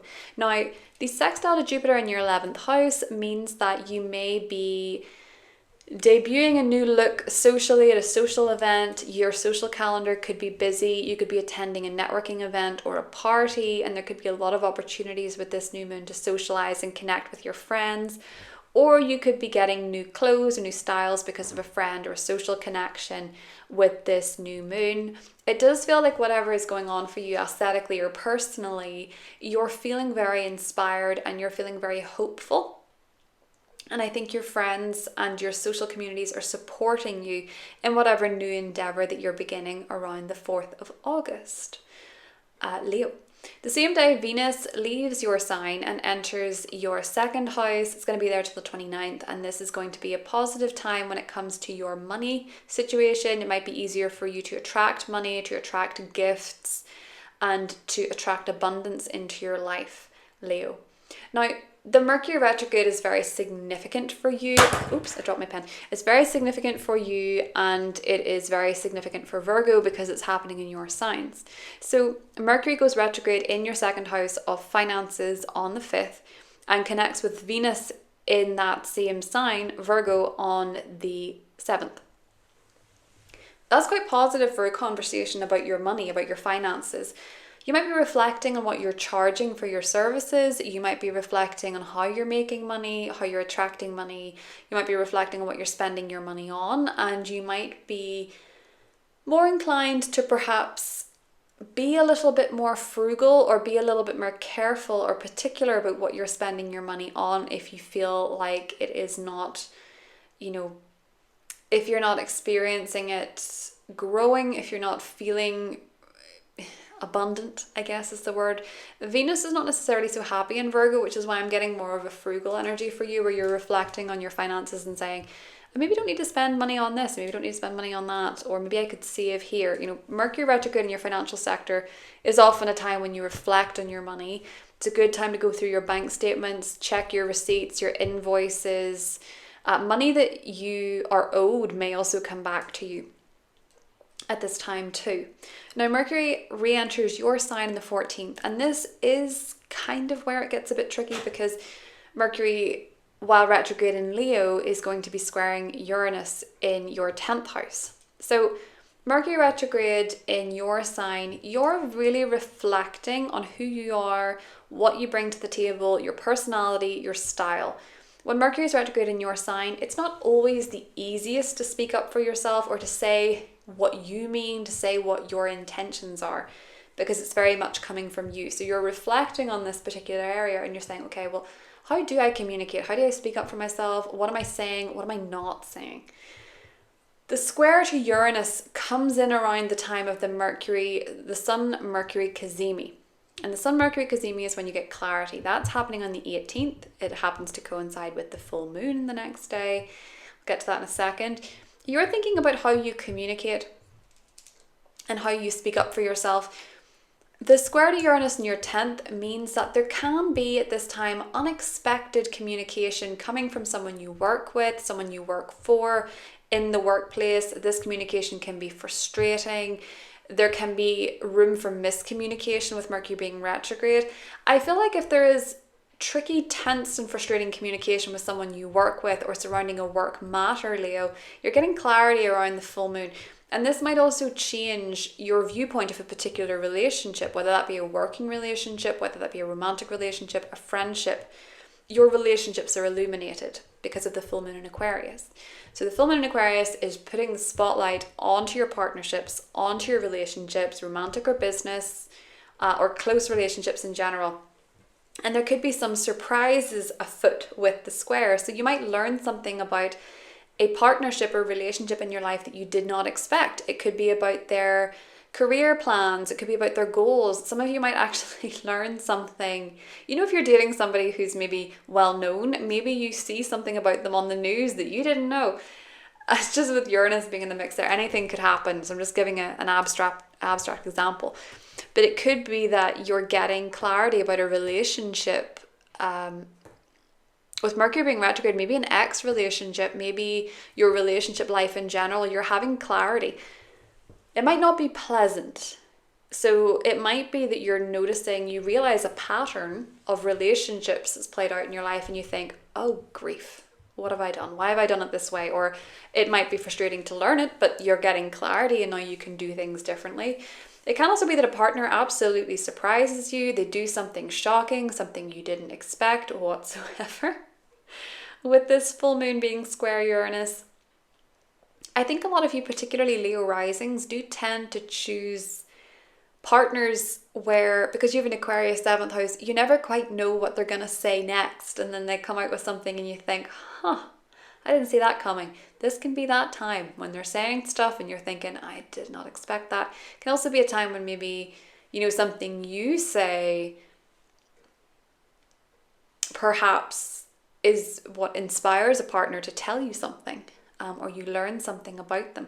But it feels as though miscommunications, there's potential for clarity, there's potential for surprising or shocking news, Leo, that comes out that at least now you know, and you know how to approach this moving forward. It doesn't have to be extreme, but it can be quite surprising and shocking, but it gives you some kind of clarity in order to move forward. This might also be that perhaps your partner tells you something and you think, well, yeah, I was thinking of saying that for a while and I didn't. Why did I not? You might be rethinking your communication and realizing, okay, well, if I see something, I have to say something, or I should be speaking up a bit sooner on this, or I should be able to ask questions, or whatever that is. It can actually directly impact, Leo, the way that you communicate.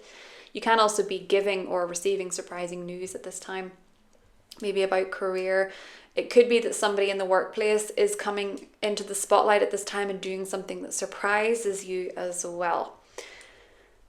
I do find with fixed T-square energy, well, with any T-square energy, the remedy is to look to the sign that's not there. For you, that's Scorpio. So you might be finding some solace with your family, with your home life, with a family member. They can be helping you navigate this sort of energy, or you might just be feeling more comfortable being at home at this particular time, Leo. It just so happens, if that wasn't an entertaining enough full moon as it was, there's a Jupiter-Saturn square, and it's the first of 2 this year. Very significant astrological event for 2024. Jupiter is in your social sector. It's expanding your social invitations. You should be invited out more, have more opportunities to network, to make friends, to connect with friends, to connect with teams, groups. You could be finding yourself part of a bigger team. You could be finding yourself part of a bigger friendship circle. Making friends can be easier. This can also be the place where, the drama is, where the gossip is, with Jupiter being in Gemini. And then we have this square to Saturn in your 8th house. And Saturn going through the 8th house is saying you have responsibilities when it comes to joint financial relationships. Say you and your partner have a mortgage now, and you maybe owe them money, or you are paying off a mortgage yourself, or you're working through inheritance issues, or you have all these different commitments to your 8th house of other people's money effectively. You're paying somebody back for something, or you have very significant, lofty financial commitments. And you're finding, okay, well, I want to go to this party, I want to socialize, I want to see my friend, I want to travel to see my friend, I want to do these types of things. But you have these financial commitments and you're thinking, well, how am I going to do both? How am I going to expand my social circle, social network? Particularly if you're doing that for career, how am I going to do these things while I have this, mortgage that I need to pay, or this commitment to my partner, or, you're wanting to expand your vision of the future, but you're feeling kind of tied down by financial responsibilities at the same time. Venus is going to be in your 2nd house at that time, forming a T-square with this.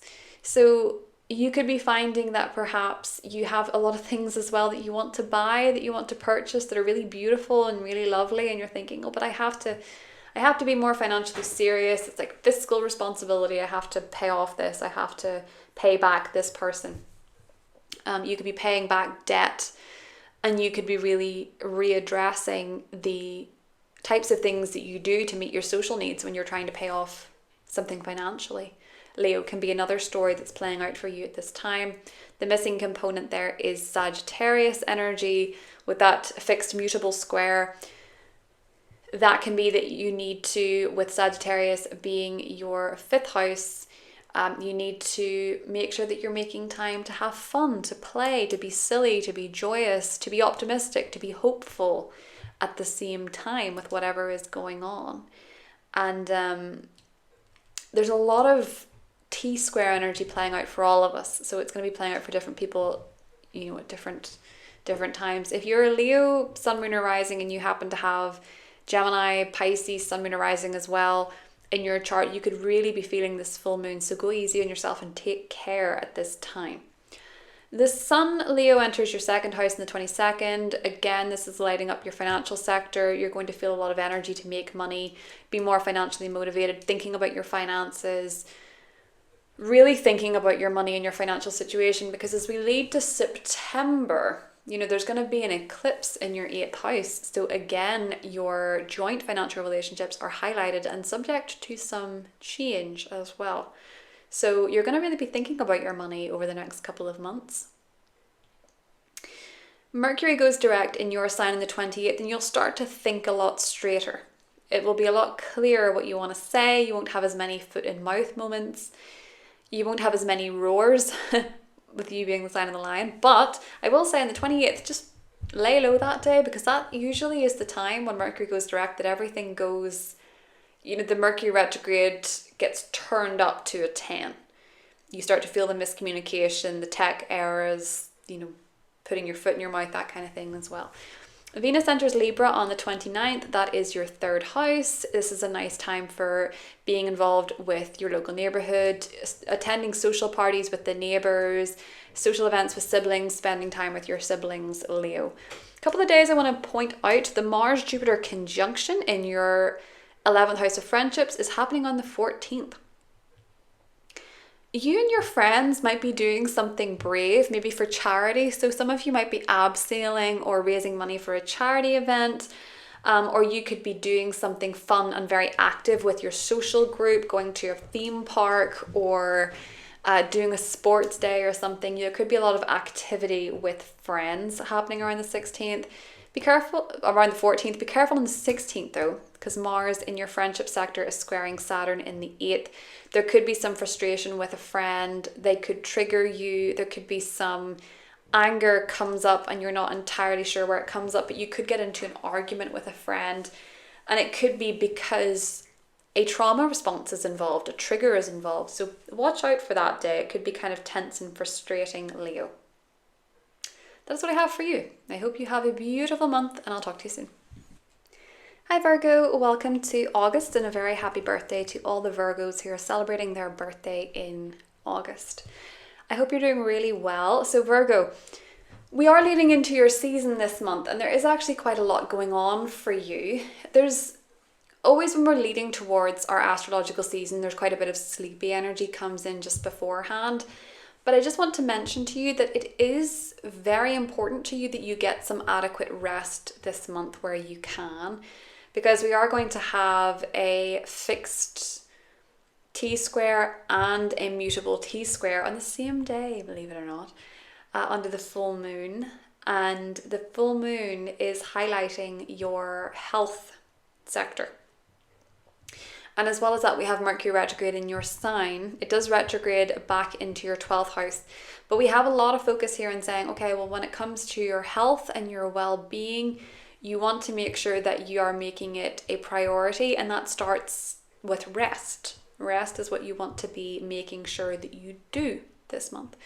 So just to get that out of the way, let's start with the new moon in Leo. So the new moon is happening in your 12th house, Virgo. It's quite a sleepy house. It's very behind the scenes. You could be beginning a new chapter privately. You could be beginning a new chapter in your life behind the scenes, working on something behind the scenes, starting something quietly, starting something privately in your life. And the 12th house is a very healing part of our chart. So that's often where we go for Reiki. It's often when we go for therapy, where we go for healing, where we spend time by ourselves, where we reflect, where we listen to our intuition, where we connect with our psyche, that kind of thing. It can be very spiritual. So for some of you, you could be at this time going to a spiritual event, going to a spiritual retreat, or committing to a spiritual practice. Maybe that's meditation, maybe that's breath work, maybe that is prayer, maybe it's journaling. Whatever the case may be, Virgo, this can be a very private new beginning for you, rooted in the desire to heal and find peace and find calm and rest and reflection. It's sextiling Jupiter in your 10th house. That's important. If you're expanding your career, as you're very likely doing with Jupiter in your 10th house this year, Jupiter entered your 10th house in, wasn't it June? June? May? June? I think it was June. It's the very end of May, actually, very end of May, which brings expansion to your career. This can bring a lot of blessings to your professional life. You can find fame, you can find recognition, you can be more well known for what you do, you can have a lot more going on work-wise, a lot of opportunities to be promoted, self-promote, that sort of thing. There can be a lot of growth and expansion in your career. And as a Virgo, that may to you translate as, okay, I have more work to do. I have to work.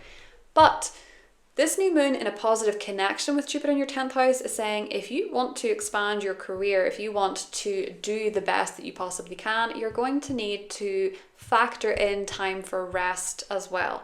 Rest is productive. You're a very productive sign. But you need to make sure that you are taking time for self-care so that you can bring the best version of yourself to your career and to your professional expansion. So this can also be that you're working on something work-wise behind the scenes. It's going to benefit you professionally as well. Your boss might assign you, if you have one, a secret project. That could be something that's happening for you as well, Virgo. But the same day, this is so interesting, the same day Venus enters your sign, which is Venus is going to be in your sign until the 29th.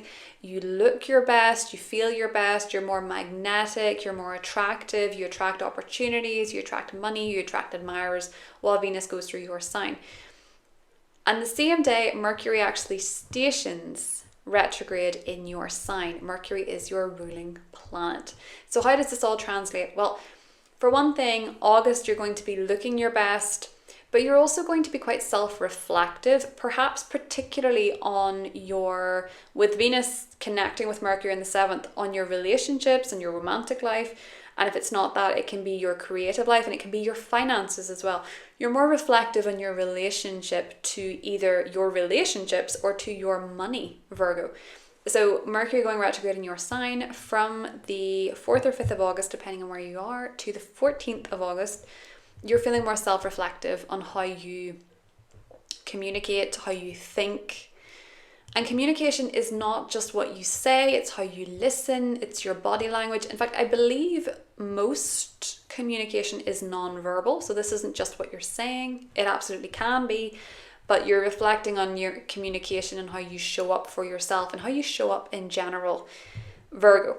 So there's a lot of self-reflection on who you are, and sometimes that can be quite critical, it can be quite self-critical, and it can be constructive in some cases. With the connection to Venus, it can be valid criticism from a place of self-love and self-development, yes, but just be mindful of being too critical and too harsh on yourself when you're reflecting on either the mistakes that you feel you make or how you show up to the world. Make sure that you're looking at it through a productive lens rather than just being critical of yourself.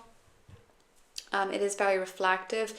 You may reach out to someone you've not spoken to in a while with the conjunction to Venus. You may find someone reaches out to you that you've not spoken to in a while. Or as I say, you're just rethinking your approach to love or your approach to money around the 7th as well, Virgo.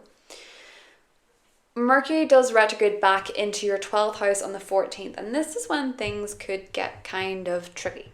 So Mercury retrograding through the 12th house, you may dream of people from the past, you may have very bizarre dreams, abstract, vivid, psychologically unusual. You may feel like your dream life is very active and very peculiar. You're likely dreaming of events or people from the past. It's alerting you to something, Virgo, so pay attention if you're dreaming of things from the past. It's alerting you to unconscious work that needs to be done, patterns, what the psyche is doing behind the scenes. It can be a wonderful illumination, but it can be very surprising and shocking at times, particularly around the 19th. On the 19th, we have the full moon in Aquarius. Now, this is happening in your 6th house of the work you do, of the services you provide, your health in general as well.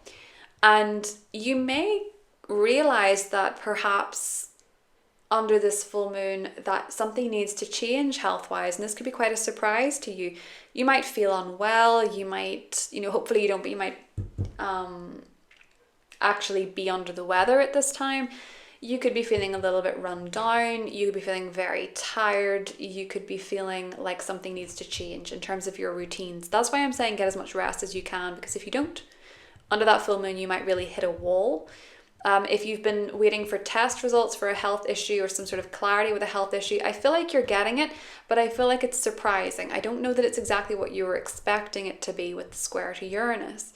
The square to Uranus is coming in from your 9th house. This could really shake up your beliefs or your faith. It could shake up the way that you view the world, and it could really change your perspectives. But with the Sun, Mercury, Cazimi happening in the 12th, I think for a lot of you, what you're going to realize is that whatever is playing out for you health or work-wise could be part of a longer pattern. It could be that you are getting clarity on an unconscious issue, something that's been driving you from behind the scenes. It's kind of been a theme of the last couple of months for you, I have to say. But the Sun, Mercury, Cazimi happening in your 12th house is really illuminating your hidden world, what you hide from yourself. Your hidden enemies, so to speak, and a lot of the time that's our own self-limiting or self-sabotaging behaviors. And then this is maybe manifesting as, your physical health not doing so well. Maybe you're realizing, as many Virgos do at certain points in their life, that they're a workaholic because they're avoiding looking at this that has happened a long time ago that's a pattern, or their fear of this, or their desire to prove this. You know, I'm not a therapist. I'm not meaning to sound all Dr. Phil, but this is kind of giving me the sense that you're getting clarity on something behind the scenes, something that you didn't know. I think it's a bit of a shock to you, and it changes your perspectives, and it really illuminates what's going on in your health and your work sector. It can also be that someone that you're working with suddenly drops surprising news on you that they're relocating, they're moving, or they're going to university, or they're going to college. There can be a bit of surprise when it comes to your work life, Virgo, as well as your health under this full moon, which is why I'm saying take it easy. But there's more. So Jupiter and Saturn get into their first of 2 squares in 2024. This is pretty significant. It's a big astrological part of the year. It's one of the main events.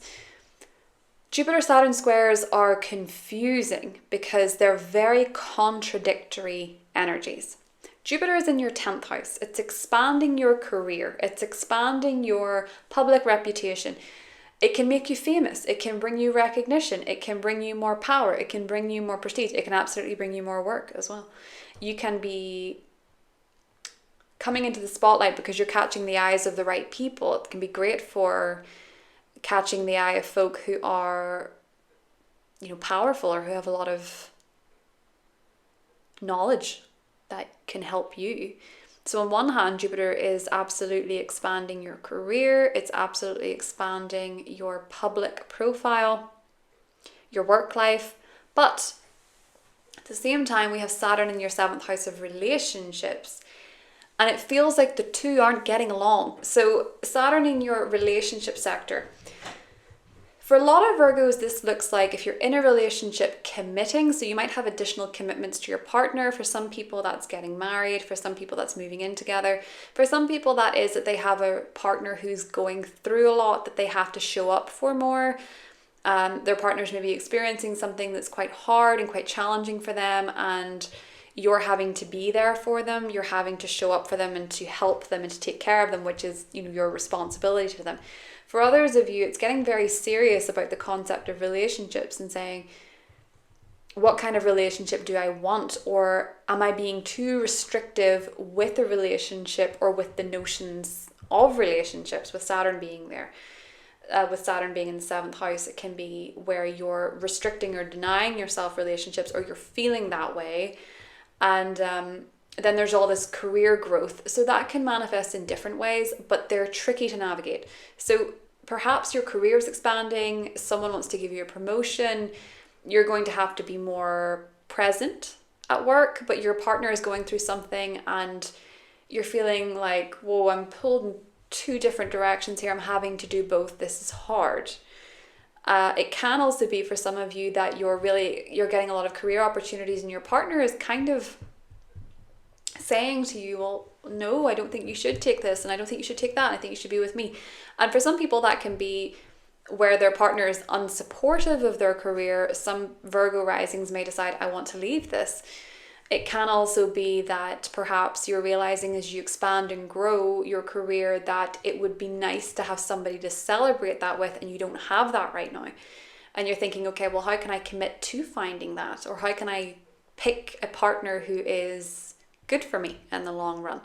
That can be different ways that this is playing out. The interesting thing about this, Virgo, is that Venus in your sign forms a T-square with this Jupiter-Saturn square, where you're saying, okay, here I am in the mix. What do I need? What would make me feel good? What would make me feel loved? What would make me feel appreciated?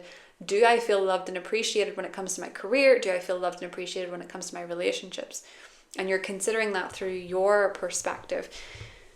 With T-square energy, the notion is that if you are, it's good to take the energy of the 4th sign. So for you, Virgo, that would be Sagittarius, your 4th house. So you might be finding yourself kind of conflicted about career and relationship matters and what you need. It might be good to talk to a family member about it, maybe your mother. And it could be a good chance to be hopeful and optimistic and say, well, maybe this is maybe this is the perfect opportunity to figure this out, or to work through this, or to commit to this. with the fixed sign energy, with what's going on with your health, you're going to have to be open to making changes and transformations, because the missing fixed sign in the mix here is Scorpio, which is your 11th house. You might want to make, or your 3rd house, sorry, you might want to make some changes when it comes to how you communicate or how you go about your day-to-day business. Virgo. So the sun enters your sign on the 22nd. You are experiencing your solar return if you're a Virgo sun.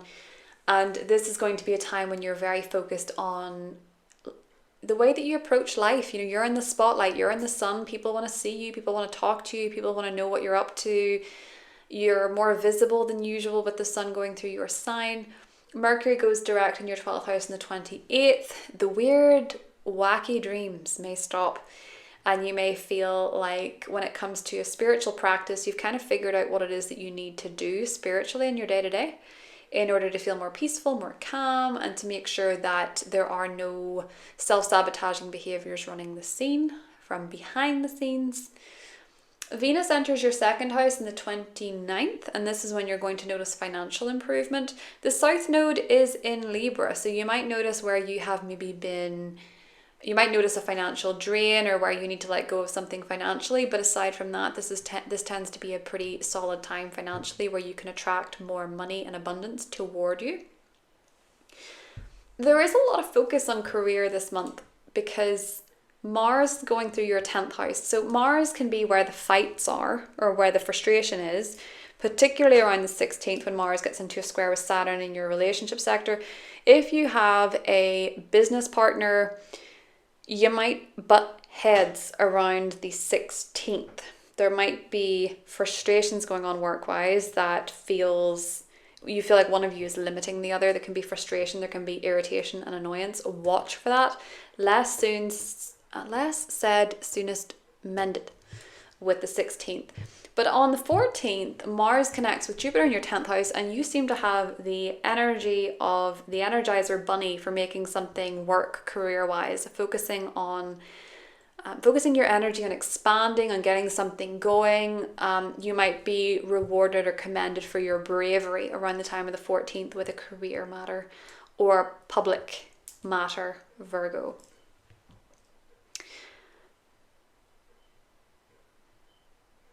So I think that's what I have for you. I hope you have a great month, and I'll talk to you soon. Bye. Hi Libra, and welcome to your August horoscope. So Libra, your ruling planet this month is actually going to enter your sign. Now it isn't until the very end of the month, but it's certainly something to look forward to. Venus enters Libra on the 29th, and you will find that you are feeling great, looking great, and you are a magnet for new opportunities, gifts, love, romance. It's easier to find things that you like to wear, find styles that suit you. With Venus going through your sign, particularly as Venus in your sign is so strong. Now, this Venus and Libra transit will coincide, of course, with the South Node being in your sign. And if you pay attention to the very beginning of August, and even if you think back to the very end of July, the South Node was actually at the degree of October's eclipse in your sign. So you might notice certain things that you're wanting to let go of, certain things you want to release, particularly when it comes to your approach to life, your personality, maybe your personal style. You might be decluttering your space, removing a few things from your wardrobe. You might feel you've outgrown certain ways of behaving, certain ways of acting, and certain ways of feeling about yourself, with the South Node going through the first house. So just pay attention, because it could give you a little bit of a preview of what personal changes you may be making or initiating when the solar eclipse in Libra rolls around in October. So that's something to look forward to at the end of the month. Up until then, Venus will be in your 12th house from the 4th of August until the 29th. That's your 12th house. It's very sleepy, it's very behind the scenes. Venus is obviously a social planet, it is your ruler.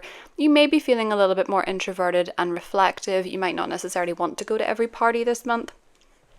Even if we do have some sort of some social aspects happening this month with it being Leo season, but there can be a lot of times you maybe feel a little bit more like you want to socialize at home, behind the scenes. Privately, you might be attending a lot of retreats or spiritual events or spiritual festivals or groups or things like that. Libra, it might be where your head's at in terms of socializing. It's a bit more of a healing sector, the work that you do behind the scenes, but it can also be a very spiritual place. So you may be attending spiritual events is one way that this could play out for you with it being your ruling planet. But pay attention to the 7th, because Mercury retrograde will meet Venus in your 12th house. You could hear from someone from the past. You might make contact with someone from the past. You might dream of someone from the past. And it might make you reflect on that relationship, or it might make you reflect on that dynamic. And you may notice some patterns coming up in your relationships based on a dream or based on a breakthrough in therapy when you're talking about something from the past. 12th house is very unconscious. But because Mercury is retrograde, it can be quite reflective, and you can be thinking about past conversations, past people, or even dreaming of these different types of things. And it might make you realize what it is that you want to work on going forward from a relationship perspective, but also from just, your approach to your own relationship and how that's doing at the moment. With the South Node going through your sign and eclipses being in your sign, you may be changing profoundly, and your relationship to yourself may be changing profoundly as well, Libra. Your approach to life may not look the same 6 months from now as it did 6 months ago. You may feel like a very different person, and you may also feel like a much more authentic person, because the South Node can strip away the parts of ourselves that we use as masks or we use as coping mechanisms that we do outgrow, and we can take off and give way to something that feels a lot more true to who we are. And I've also said before to people with South Node transits that a lot of the time it's about remembering rather than letting go of who we are. It's more about reconnecting with who we are at our soul's essence. A lot of the time with South Node transits, I've noticed that people tend to pick up things they used to love to do as children, but they may be lost because they had a 9 to 5 and they didn't have the time, or they had kids and then they didn't have the time. And the South Node can be about recollecting and reconnecting to parts of ourselves as well. So that's what your ruler is doing. There is a bit of a tricky energy while Venus is still in your social 11th house though, Libra. On the 2nd, Venus is going to square off with Uranus in your 8th house. This may be an occasion where a friend says something or does something that triggers you. You see something on social media that triggers you. Someone's acting out of character in a relationship and you feel very, for want of a better word, the 8th house with Uranus being there can be quite psychologically triggering. Can be great to figure out if there is anything that does need to be resolved or looked at, but it can just feel a little bit like something comes out of nowhere, or something feels quite jarring with your relationship to somebody else. There can be a surprise, there can be a shock, and you may find that a friend perhaps says or does something that you didn't expect, or a child does something that you didn't expect or says something that you didn't expect, and you just feel a little bit rattled at your core by someone else's unusual behavior. Libra. There's a new moon in your social sector on the 4th, and this is an interesting one for new beginnings because, as I've said to the other signs, Mercury does station retrograde in the same day. So there's a reflective tone to this, and even whenever I do the new moon video, if you look at the Sabian symbol for it, it is very reflective as well. It's quite a meditative degree of Leo, but the Mercury retrograde element of it does make it somewhat of a reflective new moon. So if you are initiating something new around this time, I think it may be a new friendship, I think it might be a new group that you're a part of, a new social circle. You may be finding yourself going through a reset, so to speak, with a group of people, with a team. You might find yourself reconnecting with a group or a team as well with the Mercury retrograde component.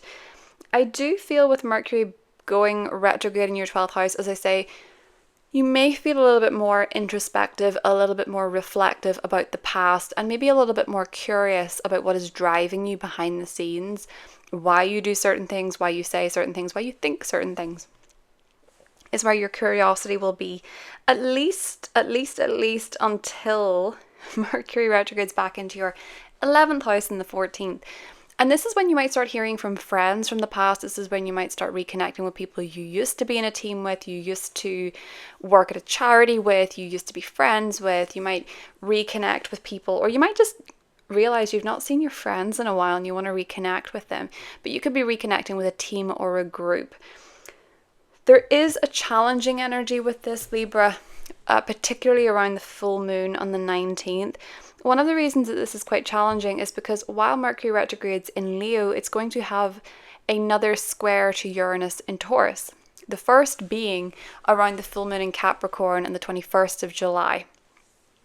You might have noticed around this time there was a shocking conversation, a surprise, something that you didn't expect with a friend, with a friendship group. It could have been that they told you something you didn't expect to hear, you learned something you didn't expect to hear, or you didn't expect to learn. And this energy is coming up again, but it's to give you a bit of clarity, because the Mercury-Uranus square is actually going to be part of the Sun-Mercury cazimi, and that tends to be where we get clarity on our Mercury retrograde story. I think for you it's to do with a group, or it's to do with a team, or it's to do with a friend. There's a bit of back and forth. This can be where there are misunderstandings. This can be where there are frustrations, setbacks, delays.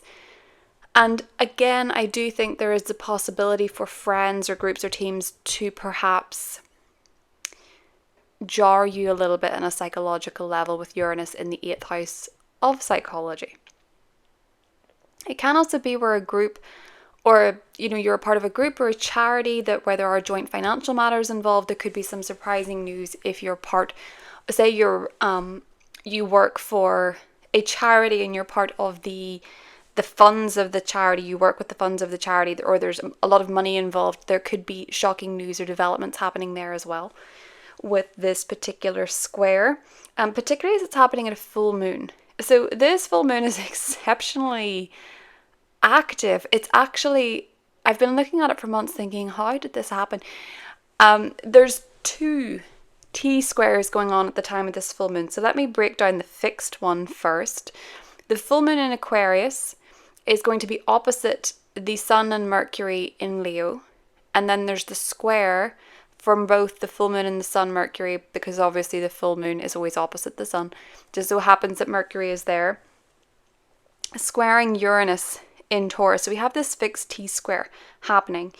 And then not only that, we have at the same time this mutable T-square with Jupiter, Saturn, and Venus. Jupiter is going to be in Gemini, of course. It's there for the rest of the year. Saturn's in Pisces the rest of the year. And it's catching a T-square with Venus in Virgo. And Mars is also still pretty close to Jupiter at this point as well. So there's a lot of challenging energy.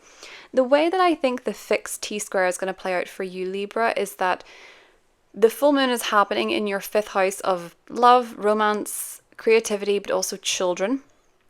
And then we have this Sun-Mercury cazimi, this clarity coming in the 11th house of friends, groups, teams, and also the future.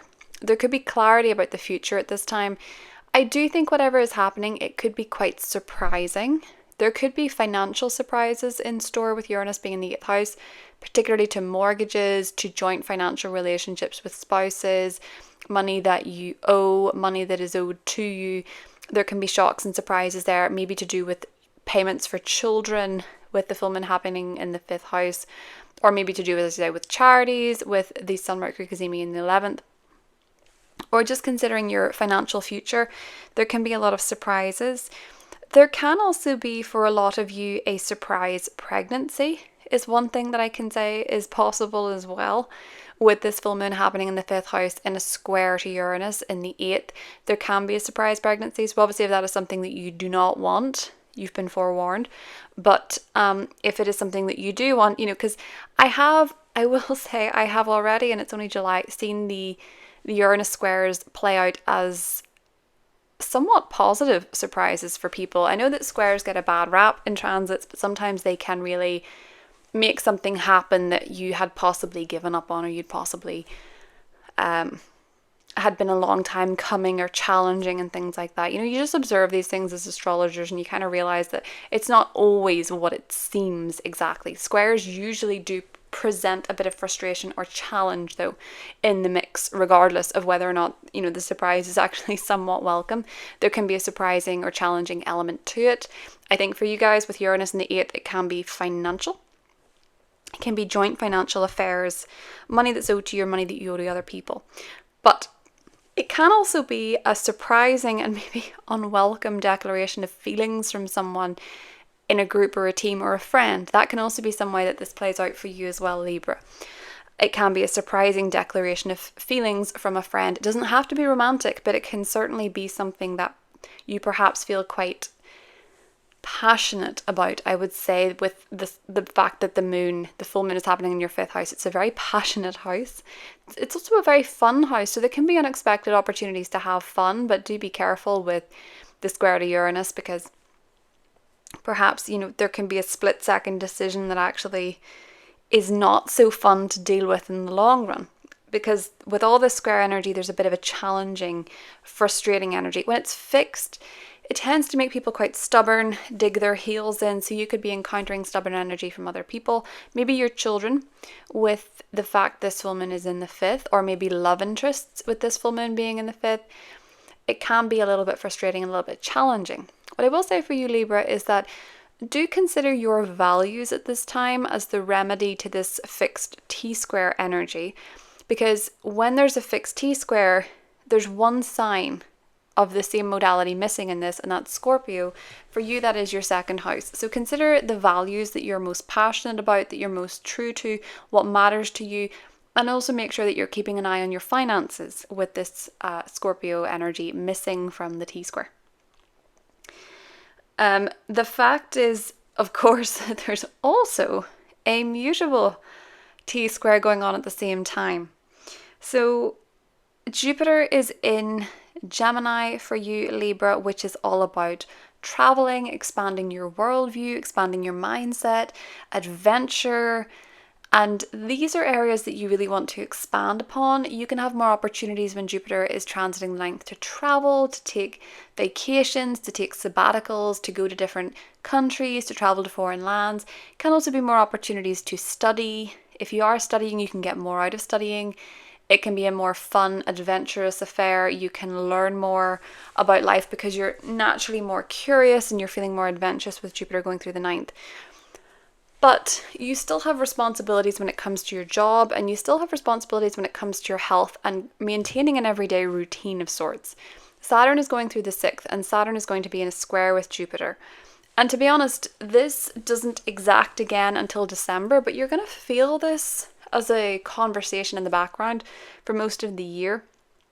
You may have more opportunities to travel, to go places, but you might have a job to do that you need to factor in, and that could just be checking in with your commitments and your responsibilities. How are you holding up with those to a job? Because with Saturn going through the 6th, you will be held more accountable at work.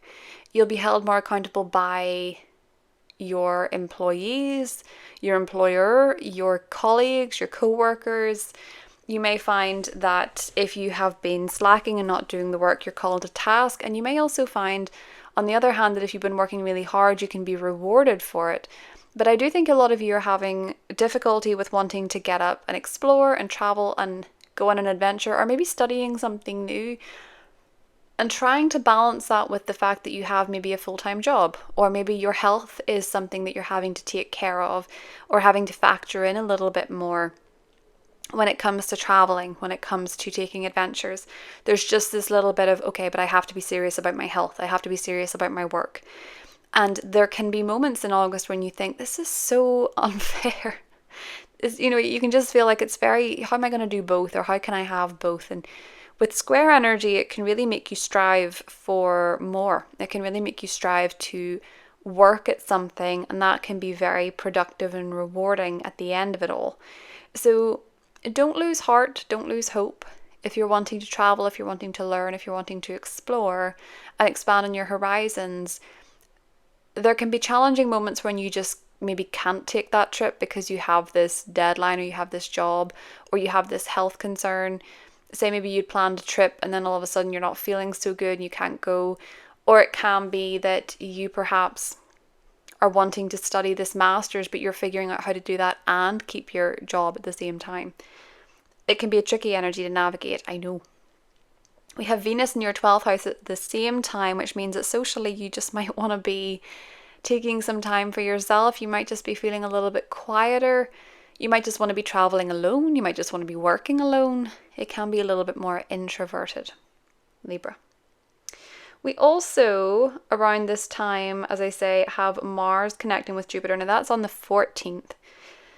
And this is going to be connecting in your 9th house. This is where you might decide to act on a trip. You might book a trip. This can be a time when you are traveling. It can also be a time where you really pull an all-nighter and study because you have the energy for it. It's like, I need to study for this. I need to work on this.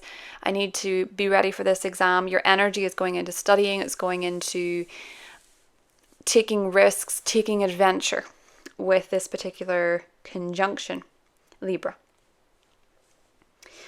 So the sun also enters your 12th house in the 22nd, which adds to this introverted energy. I think a lot of you might be reconnecting with friends. Socially, I think there's an element of reconnection and some misunderstandings and miscommunication and frustration socially, which is why at times you might just feel like more so you want to spend some time alone at points in August. But with the sun being in Leo up until the 22nd, this can also be a time, Libra, where you are feeling like you need to be seen out and about. You need a little bit of spotlight. Your friends request you to go to this and you maybe go for a little bit. You maybe aren't feeling 100%, but you go along anyway. When the sun enters Virgo, I think you're more behind the scenes and a lot more introverted, Libra. So that is what I have for you. I hope you have a great month and I'll talk to you soon.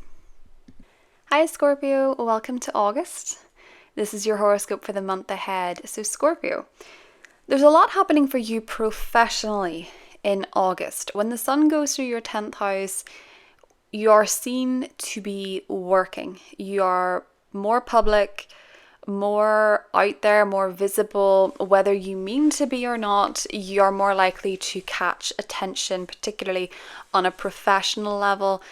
The 10th house season is the time where we can get some fame or recognition for the work that we do, whether that be on a grand scale or whether that be that you're getting, a piece about you in the newspaper for your business or something like that, or you're putting your advertisements out.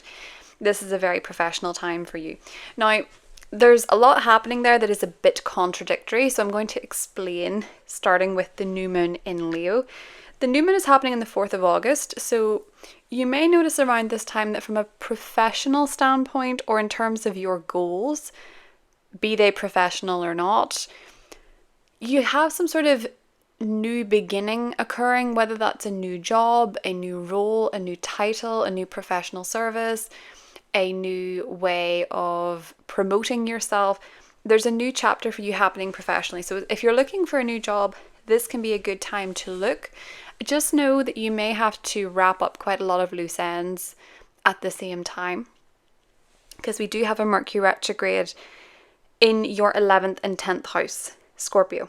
But continuing on with this new moon, it's very professional. It's very focused on how you're seen by the world. And new moons are time to plant seeds. So think about how you want to show up to the world, what you want to be known for, what you want to be doing. It's a great time to set intentions. It is in a sextile to Jupiter, and Jupiter will be in your 8th house. So it feels as though if you are to start a new job, it can be perhaps because you have the financial means to do so. You might have a grant, you might have a loan, or you might be starting a new job that brings you those kind of benefits, more money from your employer. There can be tax benefits or something like that, with Jupiter being in the 8th house of other people's money. You can be starting a new professional role that perhaps benefits your partner financially if you're in a committed financial relationship. But it does feel, Scorpio, for a lot of you that this is a very professional new moon, and one where you might be considering a new venture career-wise. Now, as I said before, there's a Mercury retrograde in that sector too, but the day of the new moon, Mercury is going to station in your 11th house. And this is a time from around the 4th or the 5th, depending on where you are, until the 14th, where you may be reconnecting from reconnecting with or hearing from old friends, old social acquaintances, people you used to be in a team with, people you used to be in a group with. It can be a wonderful time to catch up with friends if you've not seen them in a while. But I do think for a lot of you, you could hear from somebody that you used to be friends with who's maybe quite significant to you on the 7th. This could be someone that you actually realize you would like to restart the relationship with, because Venus is connecting with the Mercury retrograde on the 7th in your 11th house, and this could be a time when you're reconsidering a friendship. Maybe it's something more romantically, or it could be that you're perhaps hearing from someone and you want to reinstate the friendship with that particular conjunction on the 7th. So you could be hearing from old friends, catching up with old friends, reconnecting with old friends in August. But Mercury on the 14th does reconnect with your 10th house by retrograding back into it. And this is the time when you might be rethinking your career. This is where miscommunication can happen. This is where there can be errors at work.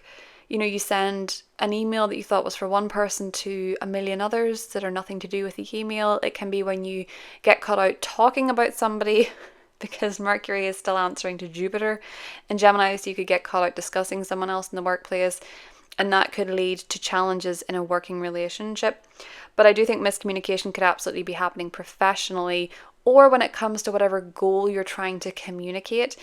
When Mercury is retrograde in the 10th house, it's not the best time to launch something career-wise or put something out there career-wise that is a bit different, because it may not be received so well.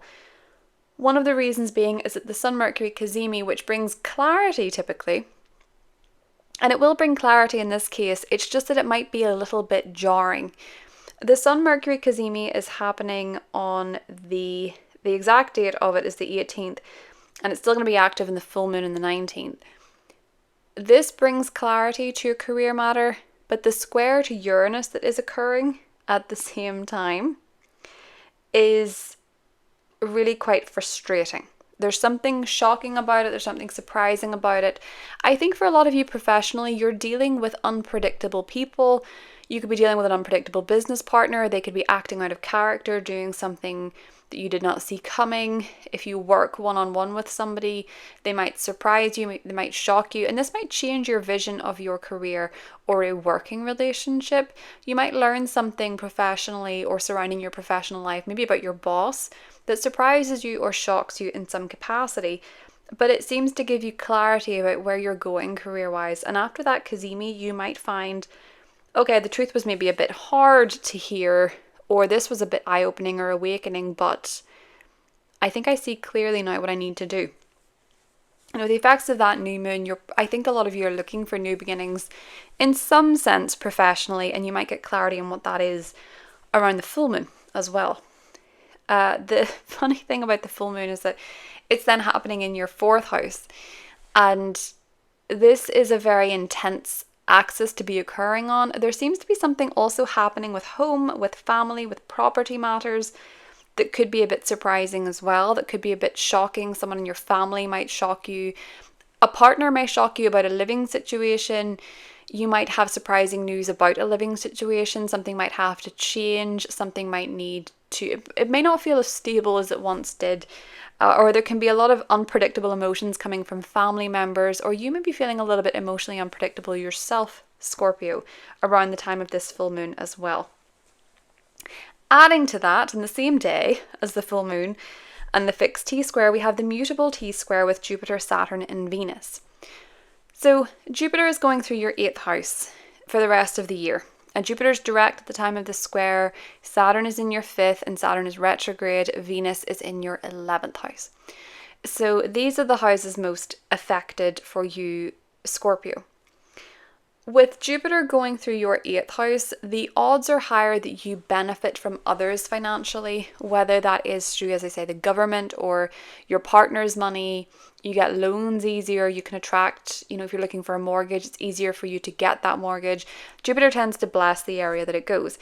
It can also be that it expands your intimate life, maybe you have a new partner, but it can be, with Jupiter going through this sector, that you're really expanding your knowledge about trauma, psychology. You could be doing some very heavy shadow work and getting the information you need, meeting the type of mentors you need.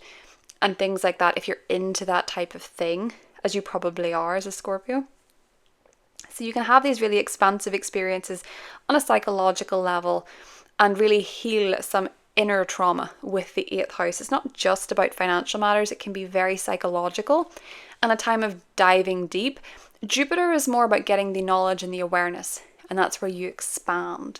So you can be noticing expansion in these areas, and that's great. The trouble is that we have Saturn in the 5th, and this isn't even necessarily trouble because, Saturn gets a bad rep, but it's the fact that Saturn is squaring Jupiter means there's something about this doesn't feel cohesive and in alignment. So Saturn's been going through your 5th house. This can feel that your commitments to, perhaps for some of you, your children or children in your life are tested. You might need to commit more to a child. You might feel restricted by your commitments to your children. You could find that maybe you have a child, whatever age they are, because it doesn't have to be small children, it can be adult children as well. They're maybe going through a tough time and you're maybe finding that quite hard. And this could be something that you're finding hard to navigate.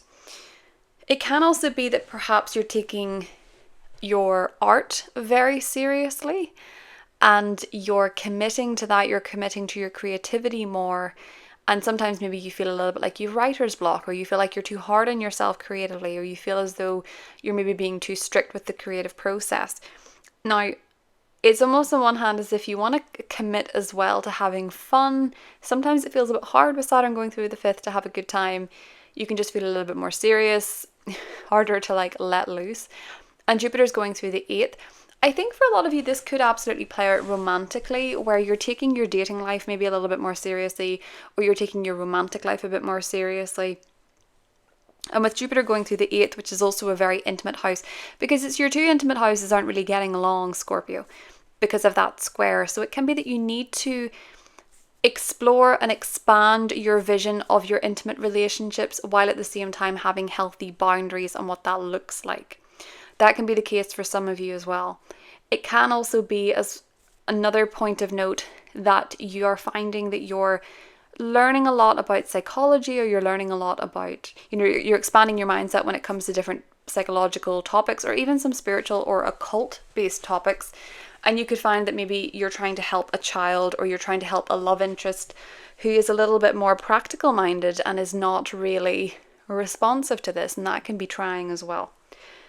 Venus being in Virgo means that these relationships with your friends or with your social life are affected at this time too. Maybe you have a party that you want to go to, but a child is sick, or a child is having an emotional issue, or it could be that you want to go to a social event, but you've realized your partner is quite jealous, or something like that can be playing out at this time as well, Scorpio, because Venus going through your 11th house for most of the month, from the 4th to the 29th, will make you more social. You'll want to be going to social events. You'll want to be out there networking, connecting to other people, spending time with your friends. And then it may be around the time of this full moon that someone in your family needs you, a child needs you. It can be that your partner needs you for something and you feel a little bit restricted by someone.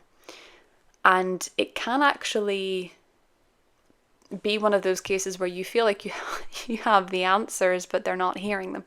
It's one way that I kind of see this playing out for you in some senses, Scorpio. It's a very interesting pile-up, I must say, to have 2 different T-squares. Obviously, they're going to happen in different storylines for everybody. It's going to play out differently for everyone, but those are the themes that are coming up with that full moon. The full moon does bring a lot of focus onto home, family, but the 4th house is notoriously vulnerable and intimate. So you might be feeling a bit more emotionally fragile around the time of this full moon as well. So do take care during this one. There's also a Mars-Jupiter meetup on the 14th. Mars is pretty close to this T-square as well. Mars connects with Jupiter on the 14th in your 8th house. And this might be a time where you feel quite passionate in an intimate relationship. It can also be where you feel like you're ready to tackle something from a psychological perspective, or you're ready to act on maybe debt or loans or mortgages. You seem to have bravery going on at this time, Scorpio, where you're ready to take action and you're ready to expand and maybe even learn about these topics. It's quite an interesting one. for you. The sun enters your 11th house on the 22nd, and you may find that you become a bit more social. You're wanting to spend time with groups, spend time with teams, you're wanting to be out and about, connecting with others, particularly from a professional standpoint. With the sun ruling your 10th house, you might have more opportunities to socialize with people you work with or to connect with different professional contacts just by mingling, just by being out there and meeting others socially, Scorpio. You can also connect with people friendship wise who share your goals and share your ambitions in life as well. Mercury goes direct on the 28th in your 10th house, and this is also a time when you might think to yourself, okay, things are starting to make a little bit more sense in terms of where I'm going professionally, where I'm going career-wise, and what I want to do next. Bear in mind that in September, Mercury will connect with Uranus again via a square, but it will probably be a time when you can come up with some innovative solutions. So maybe start thinking a bit outside the box when it comes to what you want to do next professionally, Scorpio. Venus enters your 12th house on the 29th. And this means that socially you might be feeling a little bit more introverted. You might be feeling like you want to spend a bit more time alone. You might find that you need your space a little bit more with Venus going through the 12th house, but you can also find socially that you're more likely to connect with others through spiritual places, through healing places, religious places, or even if you find yourself visiting socially for whatever reason, visiting people in prisons or hospitals, that might also be areas that you're socializing, Scorpio, while Venus goes through the 12th house, believe it or not, can bring social occasions there. So maybe you work in one of those places, or maybe you're just visiting friends or someone in those places as well. But it can be a really lovely time to socialize in spiritual groups or spend time with spiritual friends or people.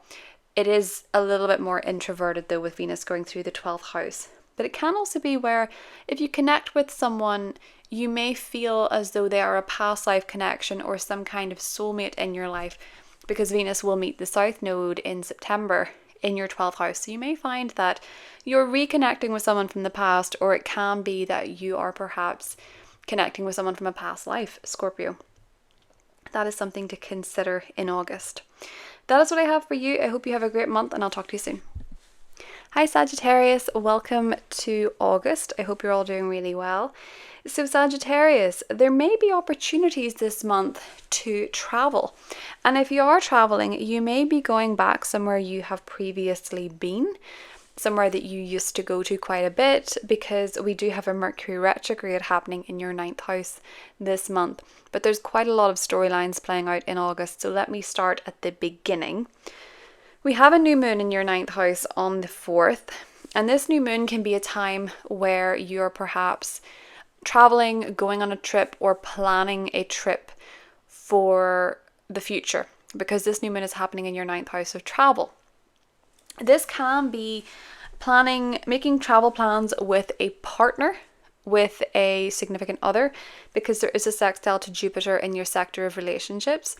But it can also be that perhaps if you are traveling, maybe you meet somebody who is relationship potential with this new moon in the 9th, sextiling Jupiter in your 7th house of relationships.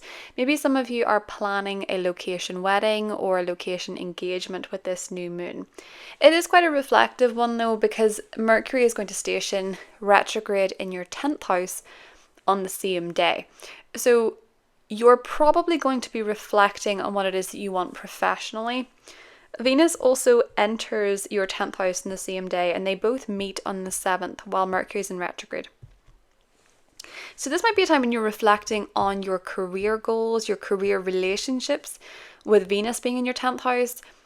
With Venus going through your 10th house from the 4th to the 29th, you're very magnetic and attractive career-wise. You can attract opportunities. You can find yourself getting on better socially with people you work with your boss, with people who are significant in your career, people that you find to be in positions of power, leadership, authority. You may be more impressive, but you can also find yourself with Mercury retrograde from the 4th, 5th, depending on where you are, to the 14th, to the 14th. with Mercury retrograde in your 10th house, you might have a few blunders, you might misspell things here and there, send an email to the wrong person. There can be miscommunications in the workplace while Mercury is retrograding in Virgo. Mercury does retrograde into your 9th house on the 14th and will be retrograde until the 28th. This is when travel plans can go awry. This is when you can forget your passport. You can go to the whole way to the airport without your passport. You can have issues at check-in, issues with delays. You can find that your travel plans just go awry for whatever reason. And it can also be that if you're in university, if you're in college, that perhaps you submit something wrong, you don't do a spell check, you don't do a grammar check, you can get the wrong details about an event, a lecture, or something like that. This is where miscommunication happens, Sagittarius. Particularly when it comes down to scheduling issues, with Mercury squaring Uranus on the 18th, Uranus in your 6th house of scheduling, your day-to-day routines, the work that you're doing. There can be issues if you're traveling for work, miscommunication about the details of the trip or something like that. Good news about the Mercury-Uranus square is that even if there's frustrations, there's clarity for a lot of you on how you want to travel, where you want to travel, what you want your experience to be, or perhaps a trip that you're planning. There may be hiccups, there may be issues, but then maybe you're feeling like, do you know what, I can actually enjoy the trip now. Or maybe you're feeling like, well, maybe I don't really want to go there again. Maybe I want to go somewhere new. You know, if this place is maybe you're traveling somewhere and it's not doing so well. You see on the news that there's events happening there and you're thinking, well, maybe actually it would be a good idea to try something new around the 19th. There's a lot of shocks around the 19th for everybody, horoscope wise, globally, that kind of thing. But it can be a case where you're maybe thinking, well, I have clarity now. This was annoying or this was frustrating or irritating, but now I kind of see what I'm doing. You might also get clarity about a visa issue, exam results, university studies. I do think there's something quite unexpected about it with the square to Uranus though. And the full moon for you, Sagittarius, is happening in your 3rd house. I feel like you're getting news at this time. You're getting correspondence, a text, an email, a letter. You're getting significant communication at this time. There can also be shocks and surprises with a sibling, with a neighbor, within your neighborhood. There can be surprises happening there. There can be shocking news for a lot of you Sagittarians, and it can also be that perhaps there's car issues as well. If you're traveling around this time, just be extra careful. Do check the details, double check the details, and make sure that you're communicating openly with people, because it's easier if you're keeping the communication open to catch the errors around the time of this full moon. But there can be a bit of frustration with this one, I won't lie. It's a fixed T-square. One thing for you Sagittarius is to focus on, during this full moon, maybe meditating, maybe taking some time alone, taking a step away from whatever drama is happening around you at that time, and just taking some time to breathe before you react to anything. One thing that is affecting you more so, Sagittarius, as well, is that the Jupiter-Saturn square is occurring the same day as this full moon. You can't make it up. And Jupiter is going to be in your sector of relationships, squaring Saturn in your sector of home and family. And Venus comes along and opposes Saturn and squares Jupiter from your 10th house. So this is part of a wider conversation for all of us, because Jupiter and Saturn will square again in December. This time around, Jupiter is direct, Saturn is retrograde in December 24th to be specific. Saturn will be direct and Jupiter will be retrograde. And Mercury will be coming along in your sign in December. So do pay attention to what's going on at this time, because it will affect you in December quite a bit. So Jupiter is your ruling planet and is transiting your 7th house of relationships. You're growing through other people. You're growing through your connections. You're growing through partnerships, relationships. For a lot of you, this can be meeting somebody.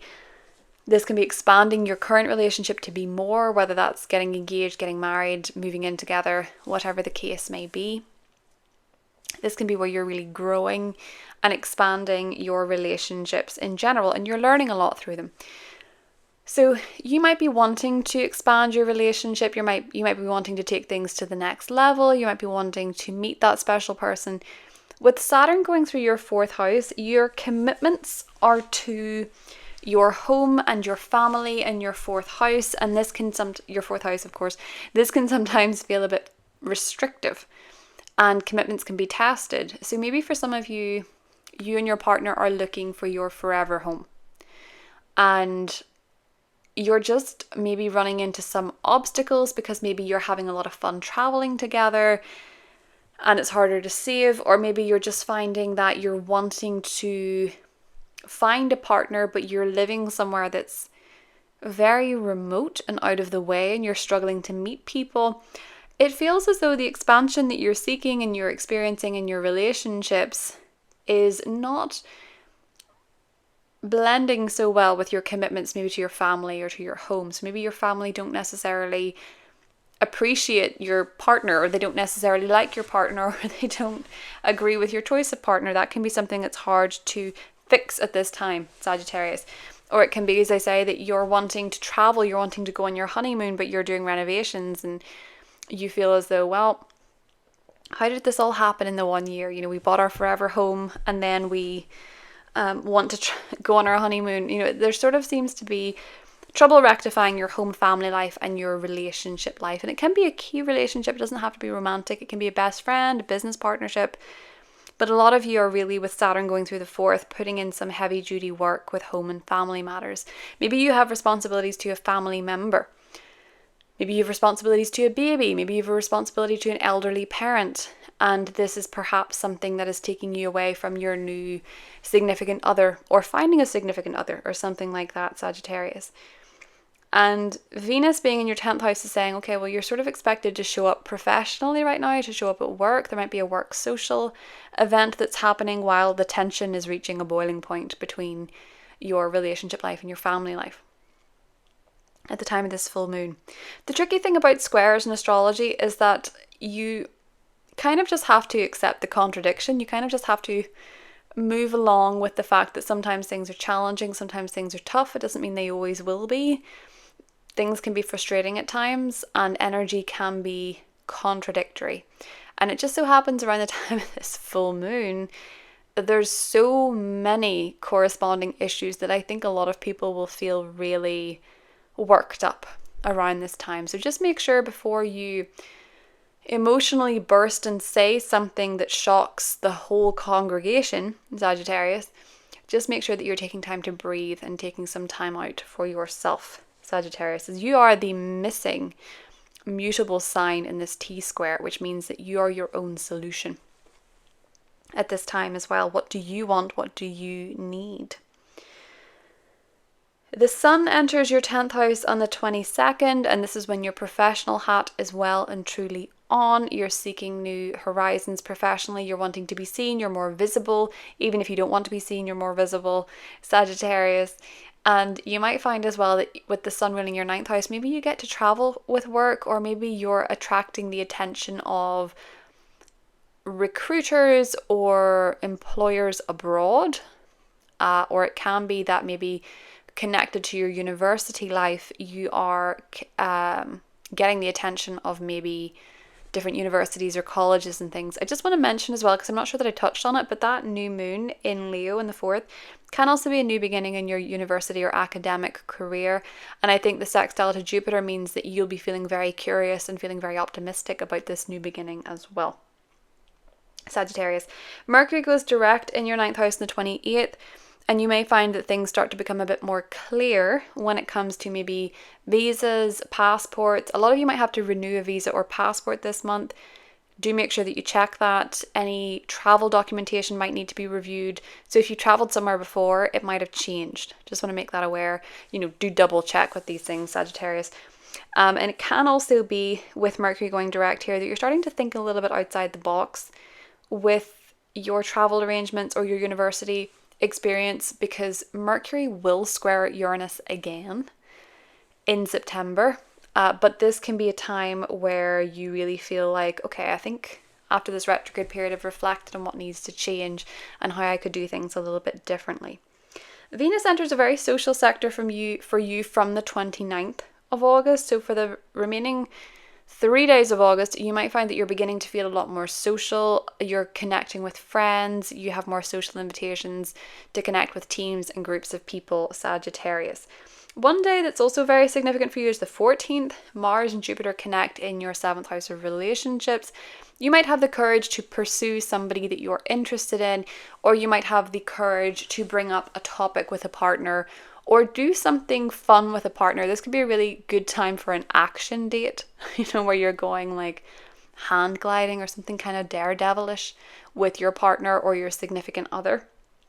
It can also be a time when there's a bit of heated energy with a partner or a significant other as well. It can be passionate or it can be kind of irritating with Mars. It can go either way.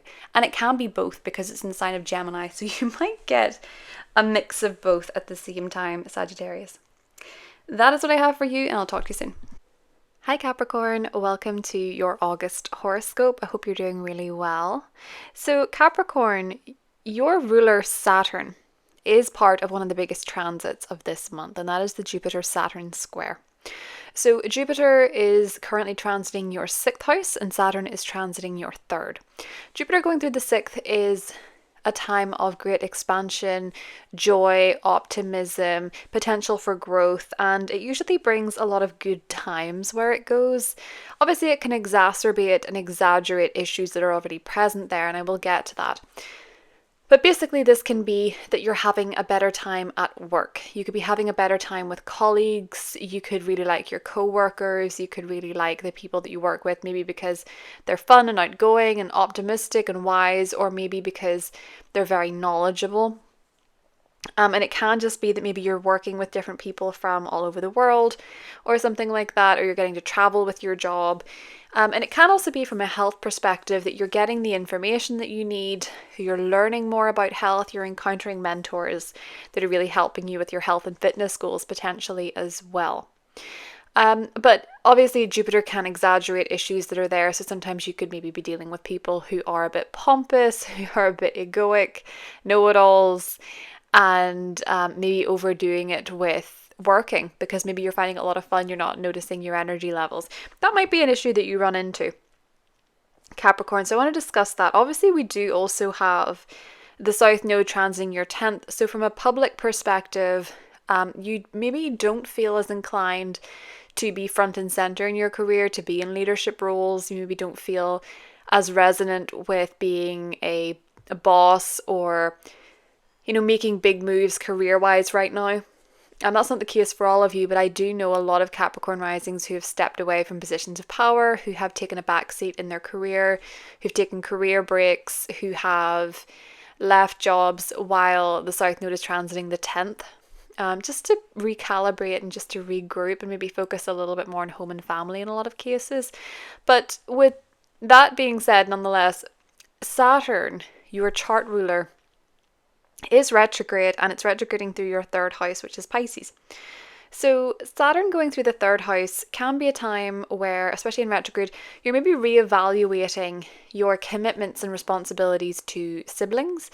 If you have siblings going through challenging times, I do have a Capricorn rising friend who's going through a lot of challenges with their sibling, and they're rethinking that relationship basically and how do you approach that. It can also be rethinking your relationship to your neighbours, to your local community, and if you have any responsibilities within those groups, whether you're part of the PTA or whether you're part of an initiative in your local community, in your local neighbourhood or your local environment. You're maybe rethinking your responsibilities and your commitments to these places, to these people, and maybe also to your wider family in general as well. And these can be areas too where you maybe feel a little bit restricted, or you maybe feel a little bit pessimistic at times with Saturn. But the retrograde energy is about you reflecting on these relationships and these commitments.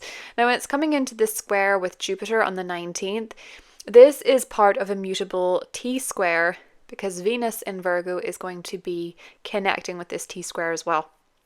But basically how it's playing out for everybody is that it's a conflicting energy. On the one hand, you have this expansion, and on the other hand, you have this restriction. On one hand, you have freedom, and on the other hand, you have limitation. and, optimism versus pessimism. Some of you may find that as you expand your work and you're trying to look after your health, maybe you feel as though your sibling is not necessarily supportive of it. Maybe for the sake of your health, you're having to move away from doing so much locally in your community. Maybe you're finding as well that you're wanting to be more active in your community, but you're finding a little bit like maybe with the third house being activated, if you've moved or relocated, there's a language barrier. This can bring about trouble with neighbours. You can find neighbours to be very limiting and restrictive forces. That can be a case of maybe you actually just want to avoid them. Capricorn, with Saturn going through the third house, maybe you're reflecting on your perspective of your neighbours and your local environment. But with Jupiter in the 6th, maybe in order to get away from your neighbours or to get away from your local community, you're working, and maybe overdoing it. So you can kind of see how you are, on one hand, you're having this surge of maybe optimism and maybe hope and maybe opportunity in your work or with your health. Say that be that you signed up to run a marathon. Sixth house are notorious for when people get into great shape, they get really fit, they accomplish a big goal. Jupiter going through there can absolutely be that. So perhaps you're really wanting to run more, or you're wanting to run a marathon and you feel like you can't in your local neighborhood, with Saturn going through the third as well. But you might find these different energies kind of hard to connect together at times, and it may be a case that you're sort of focusing more on one and then focusing more on the other, and they can't quite meet in the middle. Venus is going to be in Virgo for most of the month, Capricorn, and Virgo energy for you is your 9th house, so this is actually a really nice month to travel. This is a really nice month to get out and about, to connect with people who are from foreign countries, to meet people in foreign countries. You might even find, if you're single, romantic interests are maybe from a different country, or maybe from a different religious background, or from a different culture to you. Or it can be that you're meeting people through university, college, and studying is another way that this can happen. Now, Venus going through the 9th house is lovely for travel. The difficulty with this, Capricorn, is that Mercury is going to go retrograde in your travel sector on the 4th or the 5th, depending on where you are. But this means that travel plans can be tricky, because when Mercury goes retrograde, it means that we can miss the details, we can forget our passport, we can forget to renew a visa, we can forget to check the flight times or the airport or something like that. So just make sure that you're double checking and you're being very thorough with the details of any travel plans or any documentation that you need. It might be a time for you to renew a passport or renew a visa. That can come up a lot with Mercury retrograde. You might also hear from somebody from a different country, or someone you used to go to university with or college with at this time, particularly between the 4th and the 14th. So there is quite a bit of energy surrounding travel, surrounding university study, higher perspectives this month for you, Capricorn. From the 22nd, the sun enters this sector as well, so that puts a lot of focus and spotlight on it. You might be studying something that you're really passionate about.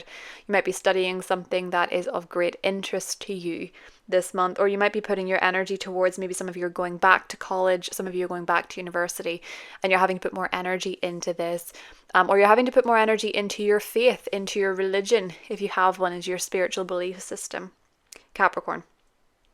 Now, we also have a lot of energy going on in your 8th house. There's quite a bit of financial review coming up this month. So Mercury retrograde goes into your 8th house from the 14th. It's been here before, and it's going to be retrograde there until the 28th, going to go direct on the 28th. So you're going to be dealing with that energy into September. Now, for you, Capricorn, this is a period of review when it comes to other people's money. And that basically means your connections financially to other people. So that can be your spouse and the money that you share. It can be governments, loans, debts, those type of things. You might be reflecting on how you pay back your debt. You might be paying back some owed money. You might be perhaps getting a tax rebate, having some money returned to you can be another way Mercury retrograde goes in this sector. And it can also be there's miscommunication about financial matters. Maybe you think one of you in your relationship is paying the bill and the other one isn't, but the other one thinks that you are. There can be miscommunication about that, particularly when it comes to payments or money surrounding children. So if you think back to the full moon in your sign in July, 21st of July, that full moon coincided with a Mercury-Uranus square, and Mercury was transiting your 8th house of shared resources and finances, and it was squaring Uranus in your 5th house of children. So there can be a bit of miscommunication or back and forth surrounding financial matters, joint financial matters pertaining to a child, or financially supporting a child or something like that. There can also be that perhaps this is to do with a creative endeavor. There can be miscommunications about a creative project where you're joint financially with somebody. And it can also be where maybe you're realizing where you are spending foolishly or where your partner's spending foolishly. Maybe in some cases it's where you're finding somebody maybe around you that you're financially tied to has gambled, or someone has made, been spending money on things that you didn't know. It can be miscommunication coming up, and a bit of a shock or surprise can come up for you when it comes to your joint financial relationship, Capricorn. I do think with Uranus in the 5th house, this can be pertaining to children for a lot of you, but it can also be pertaining to gambling or being careless with money, is one way that this can come up as well. Now we have a new moon in this sector, and this new moon is going to be a chance for a reset, and it's going to be a chance for a new beginning when it comes to joint financial relationships. So, maybe you're merging your finances with your partner for the first time. Maybe you're getting a loan, maybe you're getting a mortgage, maybe something's being approved financially. And the sextile to Jupiter in your 6th house means that perhaps this is something that is going to support your everyday life. It's going to support your health, or maybe it's going to support your work, or maybe you're getting some sort of, financial benefit from your work, from your employer. Maybe you're able to set up some sort of joint savings account with your partner because you have a better job and it's more financially prosperous for you, or maybe you're finding that you're getting a loan and this is going to support you. Maybe you're getting a grant for something health related for some Capricorns as well. It can also be that with it being the 8th house, some of you are maybe taking up with a therapist or someone who can help you work through something psychological. Maybe some of you are committing to shadow work, and you might find that this has significant correlations to your physical symptoms as well, helping with your physical symptoms and how the psyche is connected to the physical body. That can be something that's playing out for some of you as well, Capricorn. Now we've one humdinger of a full moon coming up on the 19th. This is the same day as I mentioned before with the Jupiter-Saturn square. So this full moon is happening for you in your 2nd house of finances. I do think there is potential for some shocking or surprising news when it comes to your finances because of the square to Uranus. It could be to do with children, as I say. It could be that perhaps, with Uranus going through the 5th house, maybe some of you have had a surprise pregnancy, or there has been some sort of surprise with a child and you're having to pay for this financially. It can also be that maybe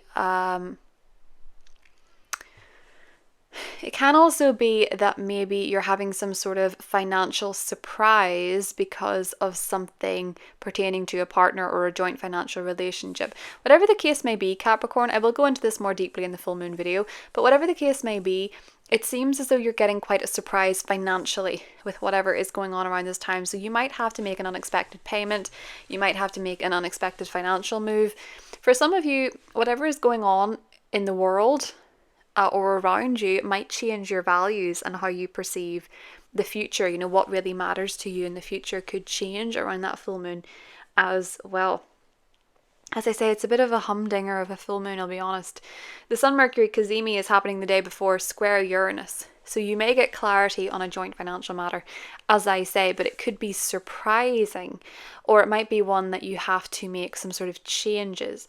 Hopefully these are good changes. As I say, just because it's a square, or maybe I think I said this for the other signs, just because they're squares, it doesn't always mean it's terrible. It can actually mean that this is the opportunity for change and you have the tools to make it different than what it is before, to break patterns, to work through something.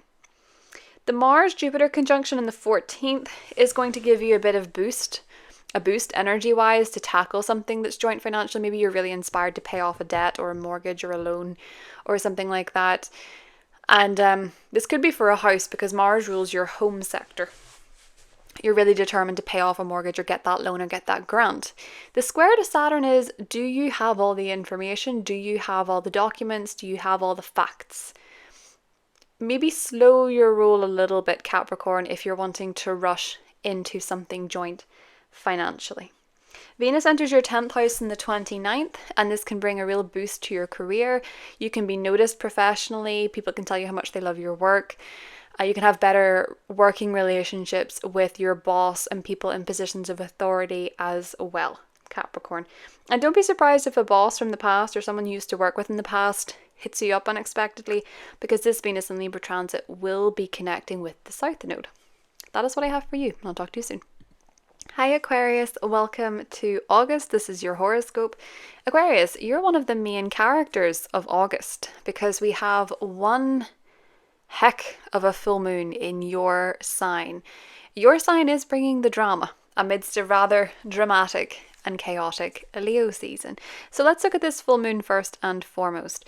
A full moon in your sign can mean that you're feeling more emotional, your emotions are heightened, your reactions are heightened, your intuition is heightened, and it's really bringing your awareness back to yourself and your relationship with yourself. And your relationship with yourself is incredibly important, particularly in times of chaos. And this full moon is a little bit chaotic. So you're maybe going through a significant life change at this time. If you are, you'll already know this. It's most likely if you have any placements around 27 degrees of Aquarius, you'll feel this the most intensely. Obviously, Pluto is still in your sign in August. That's going to change in September. But if you've placements at 0 degrees of Aquarius, you're likely feeling the change that's going on in your life as well. But I think a lot of Aquarius risings, regardless of the degree, are really feeling the effects of Pluto going through their first house and transforming them from the inside out, but also making the outside in look quite different too. So this full moon is going to be squaring Uranus. Now Uranus is in your 4th house. You might be unexpectedly moving. You might be moving somewhere quite different. You might be moving somewhere quite out of the ordinary. For some of you, it could be that you're maybe living somewhere that's a bit of a shock to the system with Uranus. It can also be somewhere where you have a lot of freedom, and maybe with the square, more freedom than you know what to do with. For others of you, this can be shocks within the home, within the family, surprising news from family, surprising news surrounding home, particularly if you're making changes in the home with Uranus being there. Now, there can be unexpected news and clarity pertaining to a partnership or a relationship in your life. So the Sun-Mercury cazimi is going to be occurring the day before the full moon in a square to Uranus, and then it is separating at the time of the full moon, but it's active in this T-square. It can be that there is some sort of clarity coming with a relationship in your life or a relationship issue. And the square to Uranus can be maybe your family don't know what to do with this. Maybe you're making a move in your partnership. Maybe you're buying a home, renovating a home. There's a change in the home. There's a change in your family. There can be a bit of a surprise going on that I think in one sense gives you clarity with a partner, but it might be a bit surprising. For some of you, this could be that your partner, say you went on a trip and you come back and your partner has made some significant changes to the home. Or you have some surprising news from your family and this affects your relationship because maybe your partner thinks, oh, I didn't know they felt that way, or something like that. It's just giving this multi-dimensional energy where there can be a lot going on around the 19th. I feel whatever's going on, you feel quite emotional about it, Aquarius, and I think your feelings might surprise you. I think you might be feeling a little bit jarred, a little bit uncertain. And in some cases, you're a sign of freedom, you're a sign of rebellion, but you're also a fixed sign. And sometimes you can find these changes a little bit, a little bit jarring, I think. with this square from your ruler to your full moon. You might be feeling a little bit out of sorts and stuff. So do take care of yourself and do prioritize your well-being. You might notice some things coming up from a health perspective. Maybe you hurt yourself in your home, if you accidentally, you might be clumsier around the home. So just be extra careful around that. And, be aware of looking after yourself and your physical well-being more than usual, Aquarius, this month, with that full moon being in your sign. As I say, I think there's some clarity coming to your relationship or a relationship issue, and it might be surprising, it might be shocking, but I feel like it's giving you the information that you need. The cazimi is, of course, part of the retrograde. Mercury goes retrograde in your 8th house, but it retrogrades back into your 7th house, and then the 7th house is where we have the cazimi and the Uranus square. So let's start from the beginning of that Mercury retrograde, which happens, Mercury stations retrograde on the 4th of August or the 5th, depending on where you are, but at the time of the new moon in your partnership house.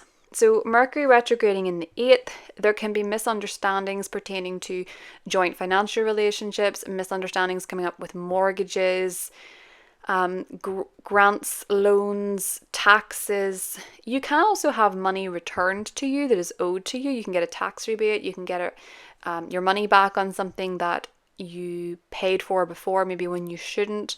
So money can return to you, but there can also be miscommunications with these matters. So double check any documents, any tax repayment dates, double check any maybe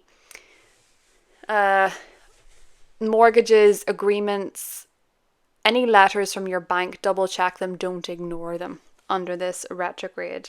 And be very careful of online banking as well. Make sure that your passwords are secure, because this Mercury retrograde can bring a bit of tech interference too, and to have it in a financial sector can be jarring.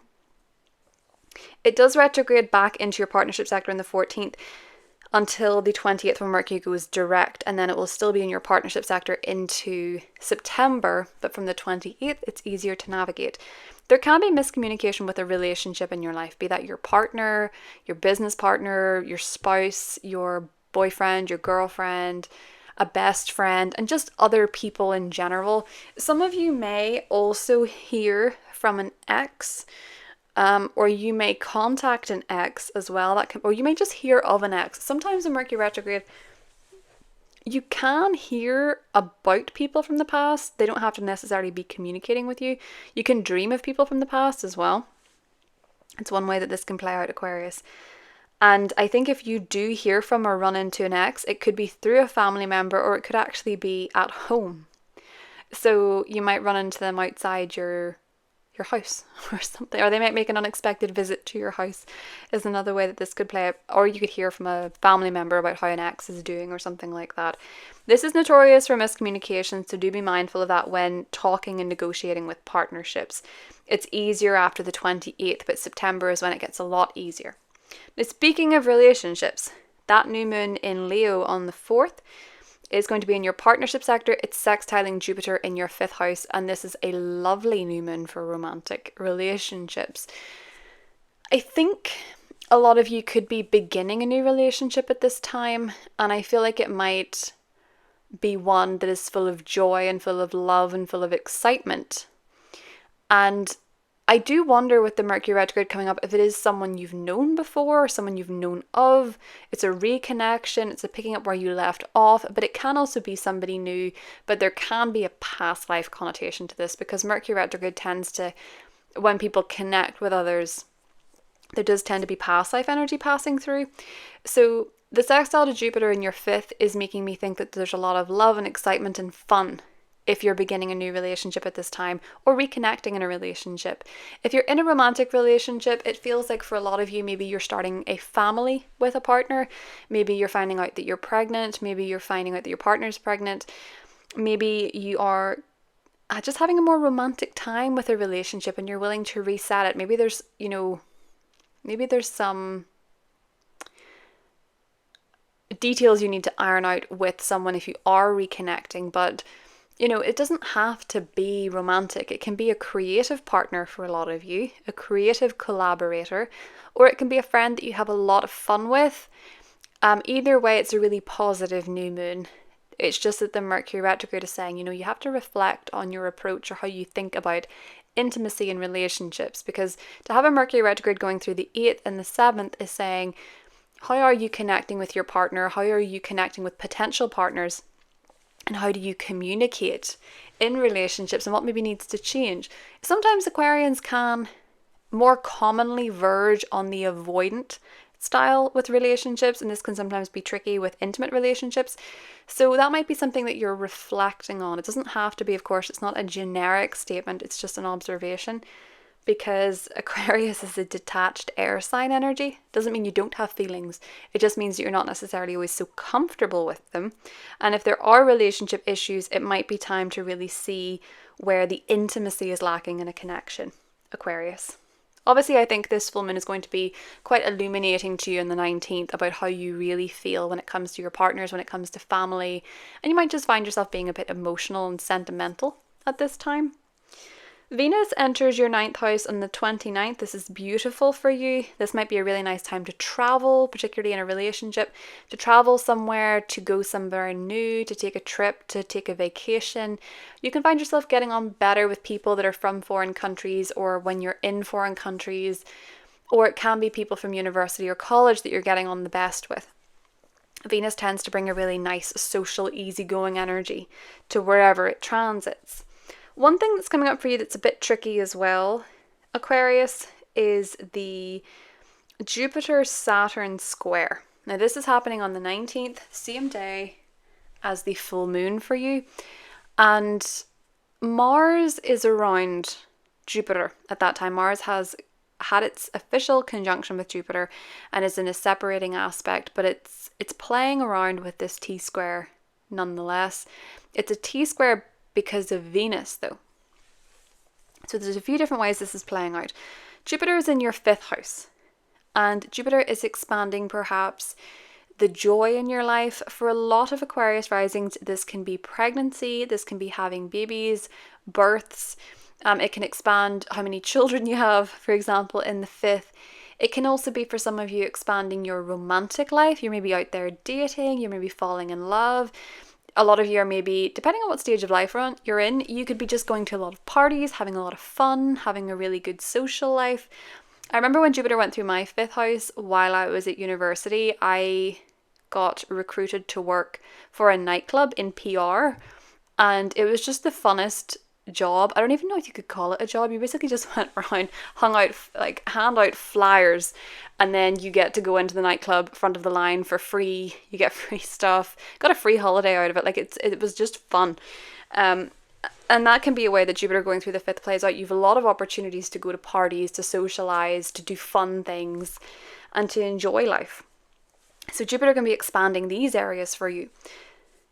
The trickiness about the square, obviously, is that we have this conflicting energy with Saturn in your 2nd. You're having to be more financially responsible. And you might find that you are, maybe for a lot of you, I use the pregnancy example, but you're wanting to buy lots of things for your baby or your future baby or your children, and you're starting to realize, oh, I need to be a bit more financially responsible. I need to cut back on my spending. I may be spending a bit too much. This is a bit more expensive than I thought. You're really rethinking with Saturn retrograde in a square to Jupiter. You're rethinking your spending. You're rethinking your relationship to money. And I think a lot of you are maybe considering spending less, saving more, being more financially responsible with Saturn in the 2nd. And that isn't always easy when there's a lot of opportunities to have fun, to go out, to socialize, to date, to romance. Some of you are also getting very serious on your values. And that can be, you're learning to have boundaries when it comes to your values and what you will and will not tolerate. And this can sometimes be tricky to navigate in romantic relationships when you maybe really like a person but your values don't align at all. These are the way that different conflicts can play out with this.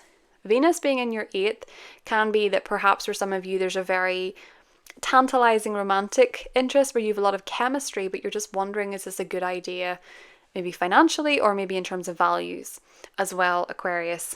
And in a joint financial relationship, it can also be that your partner's money is maybe improving with Venus being there. Your money maybe isn't, and you're trying to figure out how to spend how to balance that relationship of your money and their money. That can be something that's playing out for some of you as well. But I do think with this T-square going on with the mutables, because it will be a T-square when it happens again in December, but that's because of Mercury. Jupiter and Saturn in this square is where we want to expand, we want freedom, but then we also have this limitation and this restriction. For a lot of you, you're having to be more financially responsible. You're having to spend less money. Maybe you're making less money. Maybe your pay has decreased for some of you. Maybe you feel like you're having to work so hard for money at the moment. And for some of you that are artistic, very creative, if you're in a creative profession, Jupiter going through the 5th can often be a wonderful time for making music and making art. I always think back to Katy Perry's teenage dream era, which coincided with Jupiter going through her 5th house, and it was her best era, I think. I haven't really tracked her career that much recently, but I remember it coming out and that album was amazing. So maybe I'm just assuming it's her best era. I don't know what it is, but I remember that one being the thing that really put her out there and had some of her best songs on it. So it can be a really beautiful time creatively for those of you that are artistic or creative in nature. It can be a really good time to release your art out into the world. I actually think Hosier is an Aquarius rising, and he's just recently surprised everyone with a new song. And this Aquarius full moon is going to be on his ascendant. So I'm just giving an example of how that's actually playing out for someone. I'm pretty sure he's 27 degrees Aquarius. I could be wrong though, but I think it would be in his 1st house nonetheless, if he is. So it can be an example of how you use something to put out there to the world as well. Interestingly about the T-square energy Aquarius is that when we have a T-square, there's one sign missing from the 4 of the same modality. So in this case with the fixed T-square, it is Scorpio that is missing. For you, that is your 10th house of profession and your goals. So whatever tension you're trying to rectify with the full moon that you're feeling quite emotional about, focus on your goals. What are your goals? What are your objectives? That's important to you at this time. With the mutable T-square, the energy that is missing is Sagittarius. That for you is about friendship. Connect with your friends. Connect with people that you have a lot in common with, people that make you feel more optimistic. As I said before, Mercury goes direct on the 28th, and this can really help with communication when it comes to your partnership or a relationship. Some of you might definitely be thinking about going back to a partner at this time, or going back to an ex, or reconnecting with somebody. Others of you may be finding that if there are issues in a relationship that you have been sweeping under the rug, they may keep coming up until you resolve them, until you face them and push past that fear of confrontation. There might be some issues from the past rear their head again, Aquarius.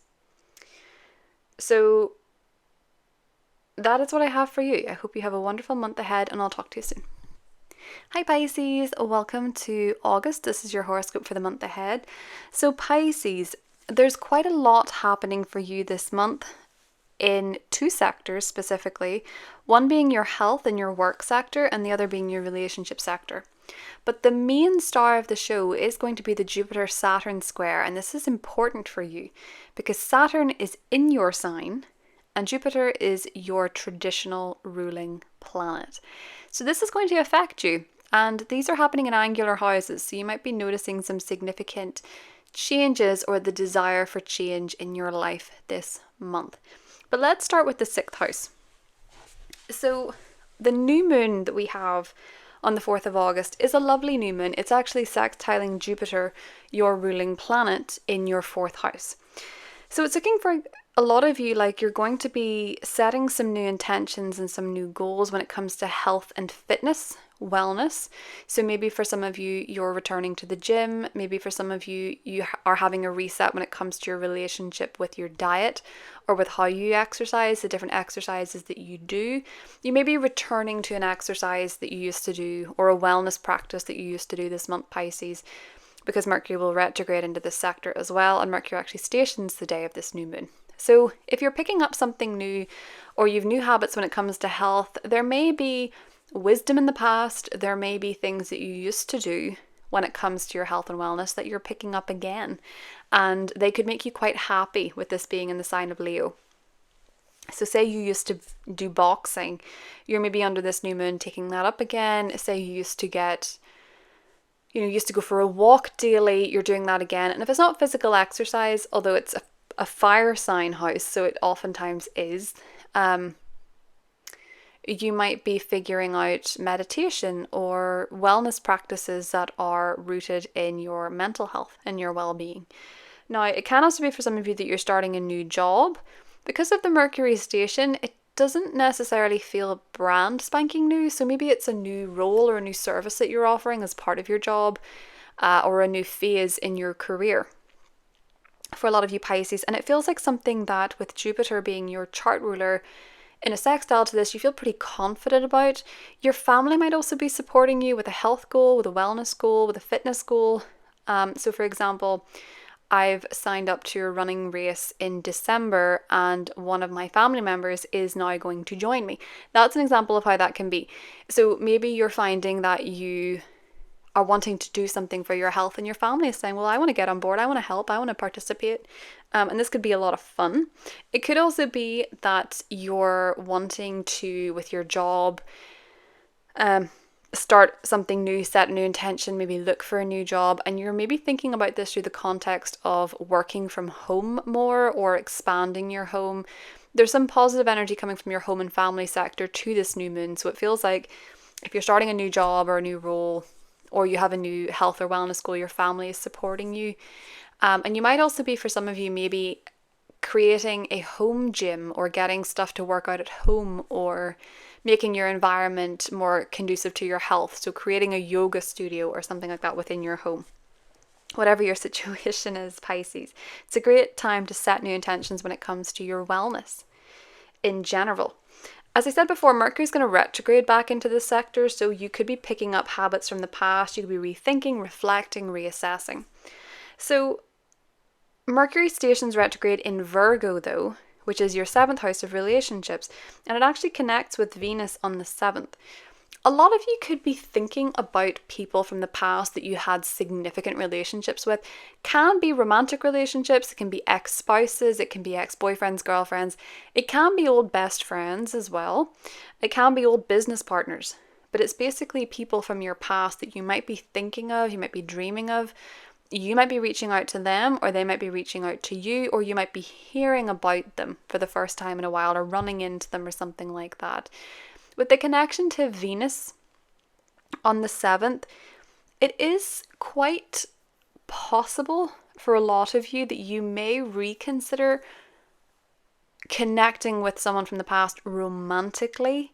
With Venus being in your 7th house, you may hear from someone from the past. You may reconnect with someone from the past, or you may reach out to someone from the past. Venus does rule your 3rd house of communication as well, so you might be hearing from somebody, particularly with Mercury involved, or you might just be thinking of them or dreaming of them. But I do think a lot of you could hear from someone romantically at that time, someone that you used to have a romantic relationship with this being in the 7th house, or reconnecting with someone from your past in general.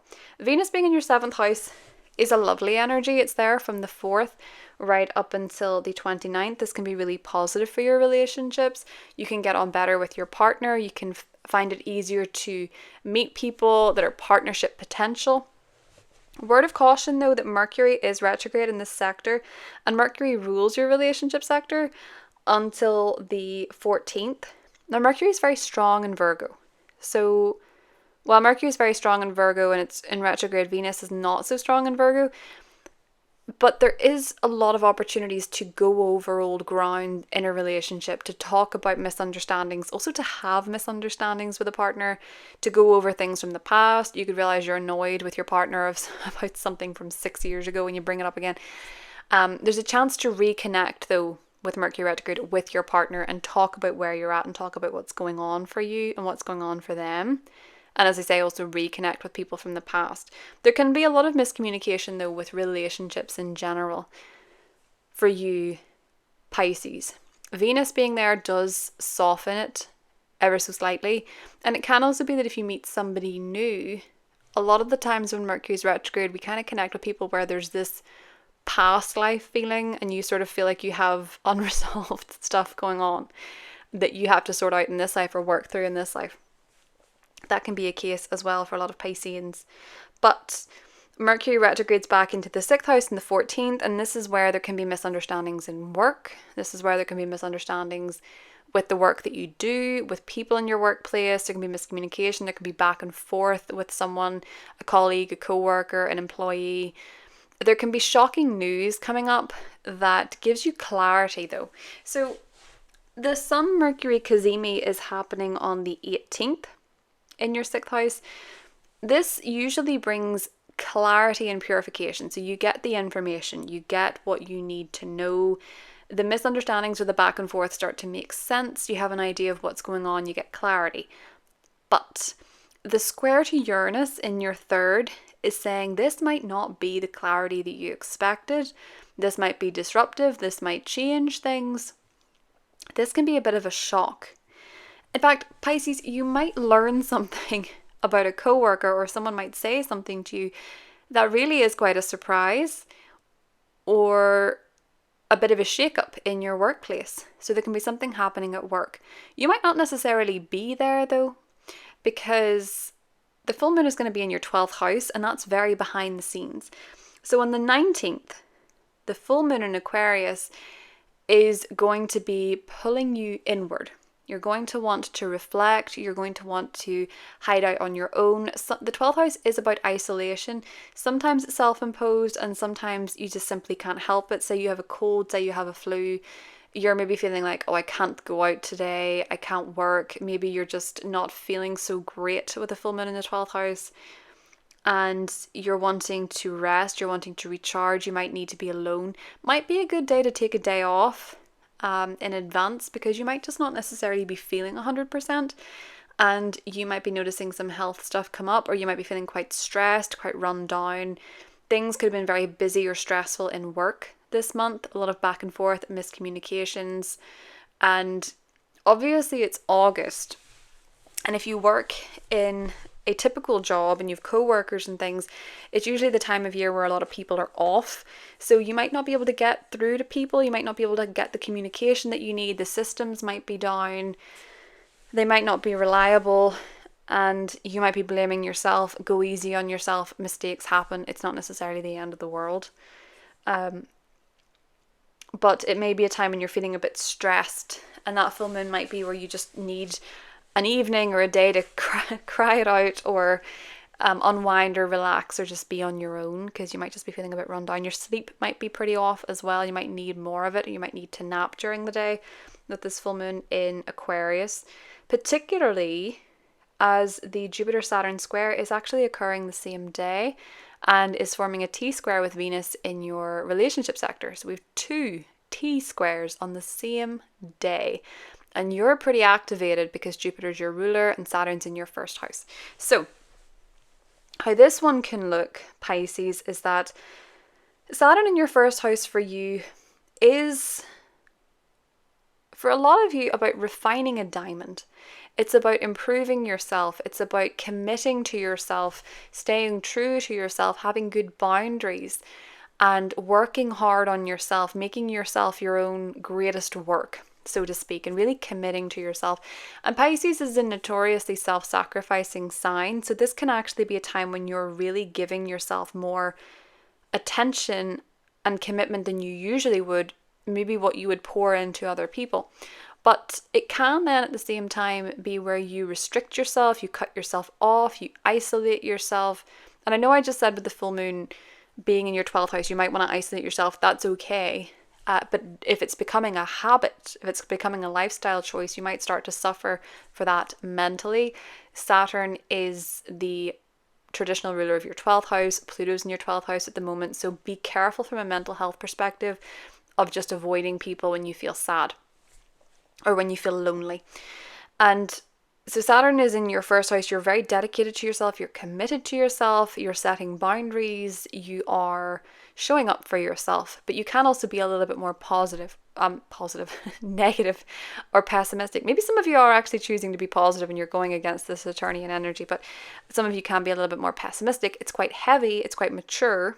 And it's when you get a lot of responsibilities, when Saturn goes through your 1st house. Jupiter, on the other hand, is in your family sector, and it is expanding your home, potentially expanding your family. And you can be finding a lot of joy there. So for example, for me, I'm a Pisces rising. I had family over recently from Canada, and we had a big family reunion. And although it was in sad circumstances, it was for a funeral, the connection with family was really beautiful. And I really love the expansive energy of having new family members around that I don't usually get to see. In fact, one of them I met for the first time, and it was just a lovely experience to feel the family expand and everyone come together, and it was a really lovely experience. So that can be one way that it's playing out for some of you. For some of you, that can be having children, expanding your family that way. For others of you, it can be buying a home, purchasing a property, expanding a property, and there can be a lot of expansion there. But as the good times may roll in home and family matters, you can also find that perhaps this is a big commitment or a big responsibility for you that's hard to remedy. So maybe you buy a home on your own and you're finding that it's a lot of work. You're feeling tired, you're feeling burnt out.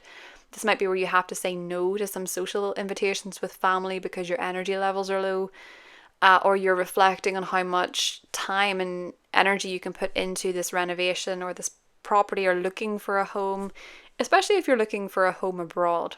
With Jupiter in the 4th, you could be feeling really overwhelmed about that. Venus being in your 7th house of relationships is saying there might be a special somebody that wants to connect with you at this point, and you may just be feeling a little bit like you can't give so much at this point because you're feeling a little bit smaller or inhibited at this point, and there's a lot going on with your family. So maybe you're just feeling a little bit less able to show up fully for someone who wants to connect with you. It doesn't have to be romantic. It can be a partner, a business partner. It can be a best friend. But Venus in your 7th house connecting with this T-square is really, it brings about better times in relationships. But because there's a T-square, it's like you're pulled in a few different directions. And the opposition from Venus to Saturn in your 1st house is where you may have to say, you might have to set up certain boundaries or be very true to yourself in that social interaction. So say you're getting into a new relationship, you might have to remember to commit to setting boundaries and figuring out what works for you. Is one way that can play out for sure, Pisces. The Sun enters your partnership and relationship sector in the 22nd and puts a lot of focus onto your partnerships and relationships, or finding a partner, finding a relationship. It puts your energy into your relationships, and it might mean that you want to spend more time with a partner or spend more time finding a partner because the Sun rules your routines. Mercury goes direct on the 28th, so the miscommunications and misunderstandings can start to ease up when it comes to your work and when it comes to your health.